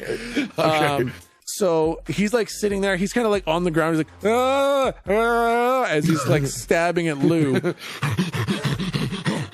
And you just fucking blah. And oh god. I think you get a little bit on Lou. It's everywhere. But I think the rifle lady's kind of to his side, so I think you kind of you take that one extra step kind of past him, so that you can line it up to just fucking impale his head. And it's like you know those ice cream cones where they have like the chocolate outside and then the ice cream on the inside? Oh my god. It's basically a drumstick. Yeah. You smash him like as if you took a golf club to a drumstick. Jesus. Oh my god. And his head just fucking explodes. And I think even the little fucking egg that was kind of buried in his neck kind of goes flying out and plunks the lady in her head, along with the, I don't know what, how heavy's a head? 8 pounds of viscera that fucking just get catapulted onto her. And Lou, you get a little bit on YouTube, but basically there's this like break where everything was kind of in the heat of the moment and everything, and it's like splack as brains and blood and everything are all over her, and she just kind of stops. She's like, oh. I want to say like as Slump's last thing, he's just gonna say something, and sort of like the bear Jew from Inglourious Bastards when he's got the bat and he's coming through the tunnel. I want him to just point at her and point at his fucking mallet covered in blood and say, "You're next." Batter's up. Okay, so Yoho 1 is completely fucking dead. Oh my god. Okay. We got a message from Galdric. So he says he stabs the guy again. Let's see. I can look up at what Galdric's roll was and I can just roll it for him. He has a +1 to his roll, so it's 2d6 plus 1. Oh, look at that. Damn! Holy fuck! Are you kidding me? Galdric just rolled a fucking 12 from the toilet. Oh my god! And a 10 damage. What's this fuck? That's just now. Oh my god! It's his place of power. I know. Holy fuck! This guy's getting fucking shamed. This rapier guy is just getting absolutely schooled. He has not landed a single blow, and he is taking really, really nasty hits. Oh my god! So first of all, toilet dice are banned from here forward because toilet dice are way too. Oh my god. Okay. So fucking Galdric has got this guy's moveset fucking downloaded. He's moving, he's bobbing, he's weaving, he's parrying, he's full on securoing him, and he just lands a nasty blow right to the neck. And it hits something really bad. The guy actually has to drop one of his swords and hold his neck to stem the blood flow. Jesus. He does try to hit. I want to try to help him. I'm like, oh my god, That looks like that hurts. You gotta be kidding me! Do you want to change sides? He fucking gives up, man. He gives up. No, Just drops his other rapier. yeah, Whatever, no, man. he goes to fucking hit you, and with a 3, that's 0 damage. I think you go to help him hold his neck, and you're like, "Oh boy, do you need help?" And he takes this like brief moment of your defenses being down to try to stab you in the stomach, and you just like half-heartedly parry the sword away and fucking dead. it's over. Stop. Actually, you know what? If I can, I want to let him live. Yeah. I want to Okay, look yeah, at him. yeah. I want to eye lock him, and I want Yeah. to say, "My name is Galdric Stout. Tell your friends." Oh my god. He's holding his neck, and he is obviously absolutely no match for you. Yeah, you say that, and definitely that one hits home, because if his hand moves from his neck, he'll bleed to death immediately. Yeah, I want to have like the Keanu Reeves, like my, like my picture is like my hair's parted in the middle. Yeah. Like I kind of like lean down. I want it to be like epic and shit. Like, my name's Galdric Stout, and like after I say that, I point to the door. Oh God. Go. Interesting. Do you actually let him go? Yes, I do. Galdric that. is the one you send to kill the fucking boogeyman. Yeah. Okay, if nobody else stops him, Rapier's dude literally drops his other sword and he fucking runs. I'm gonna take him out of the fight. He's fucking gone. He drops his weapon and he just fucking bails. If we are going to try to divide them, that's how you do it. You have somebody who's genuinely scared for their life and got dominated. We may come across someone later on with like a scar and a fucked up voice or something, and we'll know. Yeah, Let me tell you man. the tale of how I survived Galdric Stout. You tried to kill me earlier, but I. I'm sorry, I can't do that, Hal. Yeah, no, because he didn't land a single blow on you, and every time you hit him, it was fucking critical. He just had the fear of the legend of Galdric Stout instilled in him 100%. Whether or not anyone believes him is another thing, but he completely believes he just faced Galdric fucking Stout. Because he also saw fucking Slump detonate a guy's head.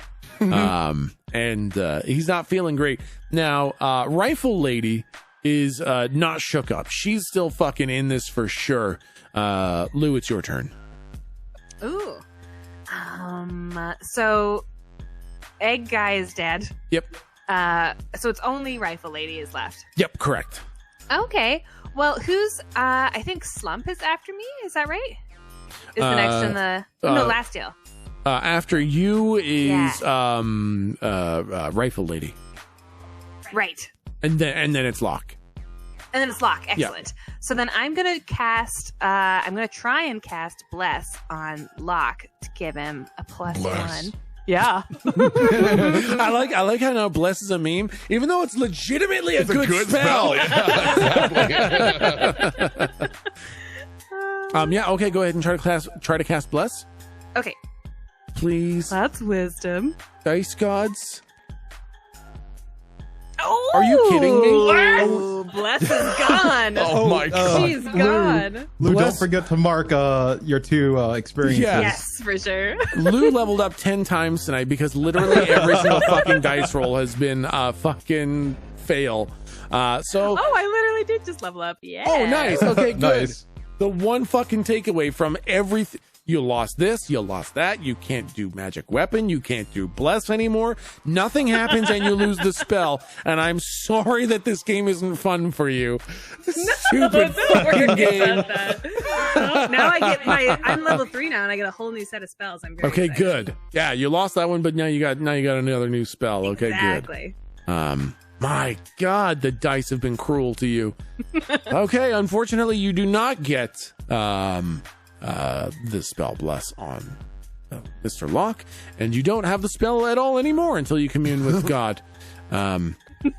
Until you talk to God about Until you talk to God about it and you say, God, what the fuck is with these dice? God. Okay. So I think you get a stat point and a spell, I believe, right? Every time you level up, you get to put a point. A stat I'm pretty point. sure. Okay. We put it somewhere in the Discord. Just you know. Oh, thank you. That's while right. it's not your turn, go look up the level up thing in Discord. It should be there. It is now rifle person's turn, and after someone just sprayed her with gore, she would now like to shoot that person. So she kind of turns. Actually, you know what? You're too close for her to shoot you with the rifle. So she kind of brings the rifle down with one hand and pulls out a rapier and goes to try to stab you. Slump, and hits you for 5. Okay. And I think you have 1 armor, right? I do. Yep. Yeah. Okay. So 4 damage. Okay. As she kind of pulls out the sword, she kind of like pulls out the sword and kind of like scrapes, like fucking scraping too much butter off bread. She scrapes all the brains and disgusting shit off her coat. And then she looks at you and she just fucking lunges at you completely recklessly, and gives you a cut. Describe where she like stabs.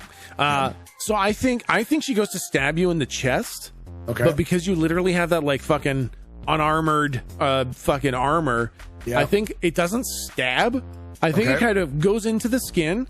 Okay. And then it kind of bounces off the bones and shit and just kind of slices your pec a bit. Well, okay. And then it is Locke's turn. So I started blasting. All right. I was gonna ask if I can do something narratively, because I think it would make sense for me to do it in the moment, and it will also count as my next turn if you're down for that. Yeah, sure. I mean, these all kind of happen at the same moment. Yeah. But because Slump isn't going to do any damage, I want Slump as she does the stab and it sort of sticks in. I can even take an additional 4 damage if you want, because I want Slump to pull the sword into him. He's going to pull the sword in and hold her wrist and say, "Look into Slump's eyes." Okay. And then just like the point of his move there is to disable her. He's not going to do any damage. He's just going to hold her fucking hand right there as he pulls the sword into him. Yeah, I'll say yeah. So take another 4 damage. Okay. As you literally pull the fucking sword into you. Okay. And I will say that on her next turn, she's going to have to roll strength to try to break the grip. And no matter what, she does not get an attack on her next turn. She might be able to break the grip, but she doesn't get an attack. Fuck yeah. What is her facial expression as this goes absolute on? Fucking horror. She fucking failed to stab you until you basically buried the blade in yourself, and now she's trapped there. Perfect. Excellent. Okay. Yep. Okay. That definitely fucking works. In fact, you know what? I'll say because she can't fucking move, Locke, you have advantage on your shot against her. Fuck yeah. I was about to say, I was like, I want to get to the side here and use this to my advantage. Absolutely. You know? She can't fucking move. She literally, Slump is just holding onto her arm and she's fucking stuck there now. So go ahead and take a shot at advantage. So Locke's gonna change his weapon to a shotgun. Oh my god. Fire shotgun and walk up and point that summon right to her dome. You don't even need to roll. Like, you don't need to roll to attack, just roll damage. Oh god. And Locke's gonna be like, you hate to see it, and then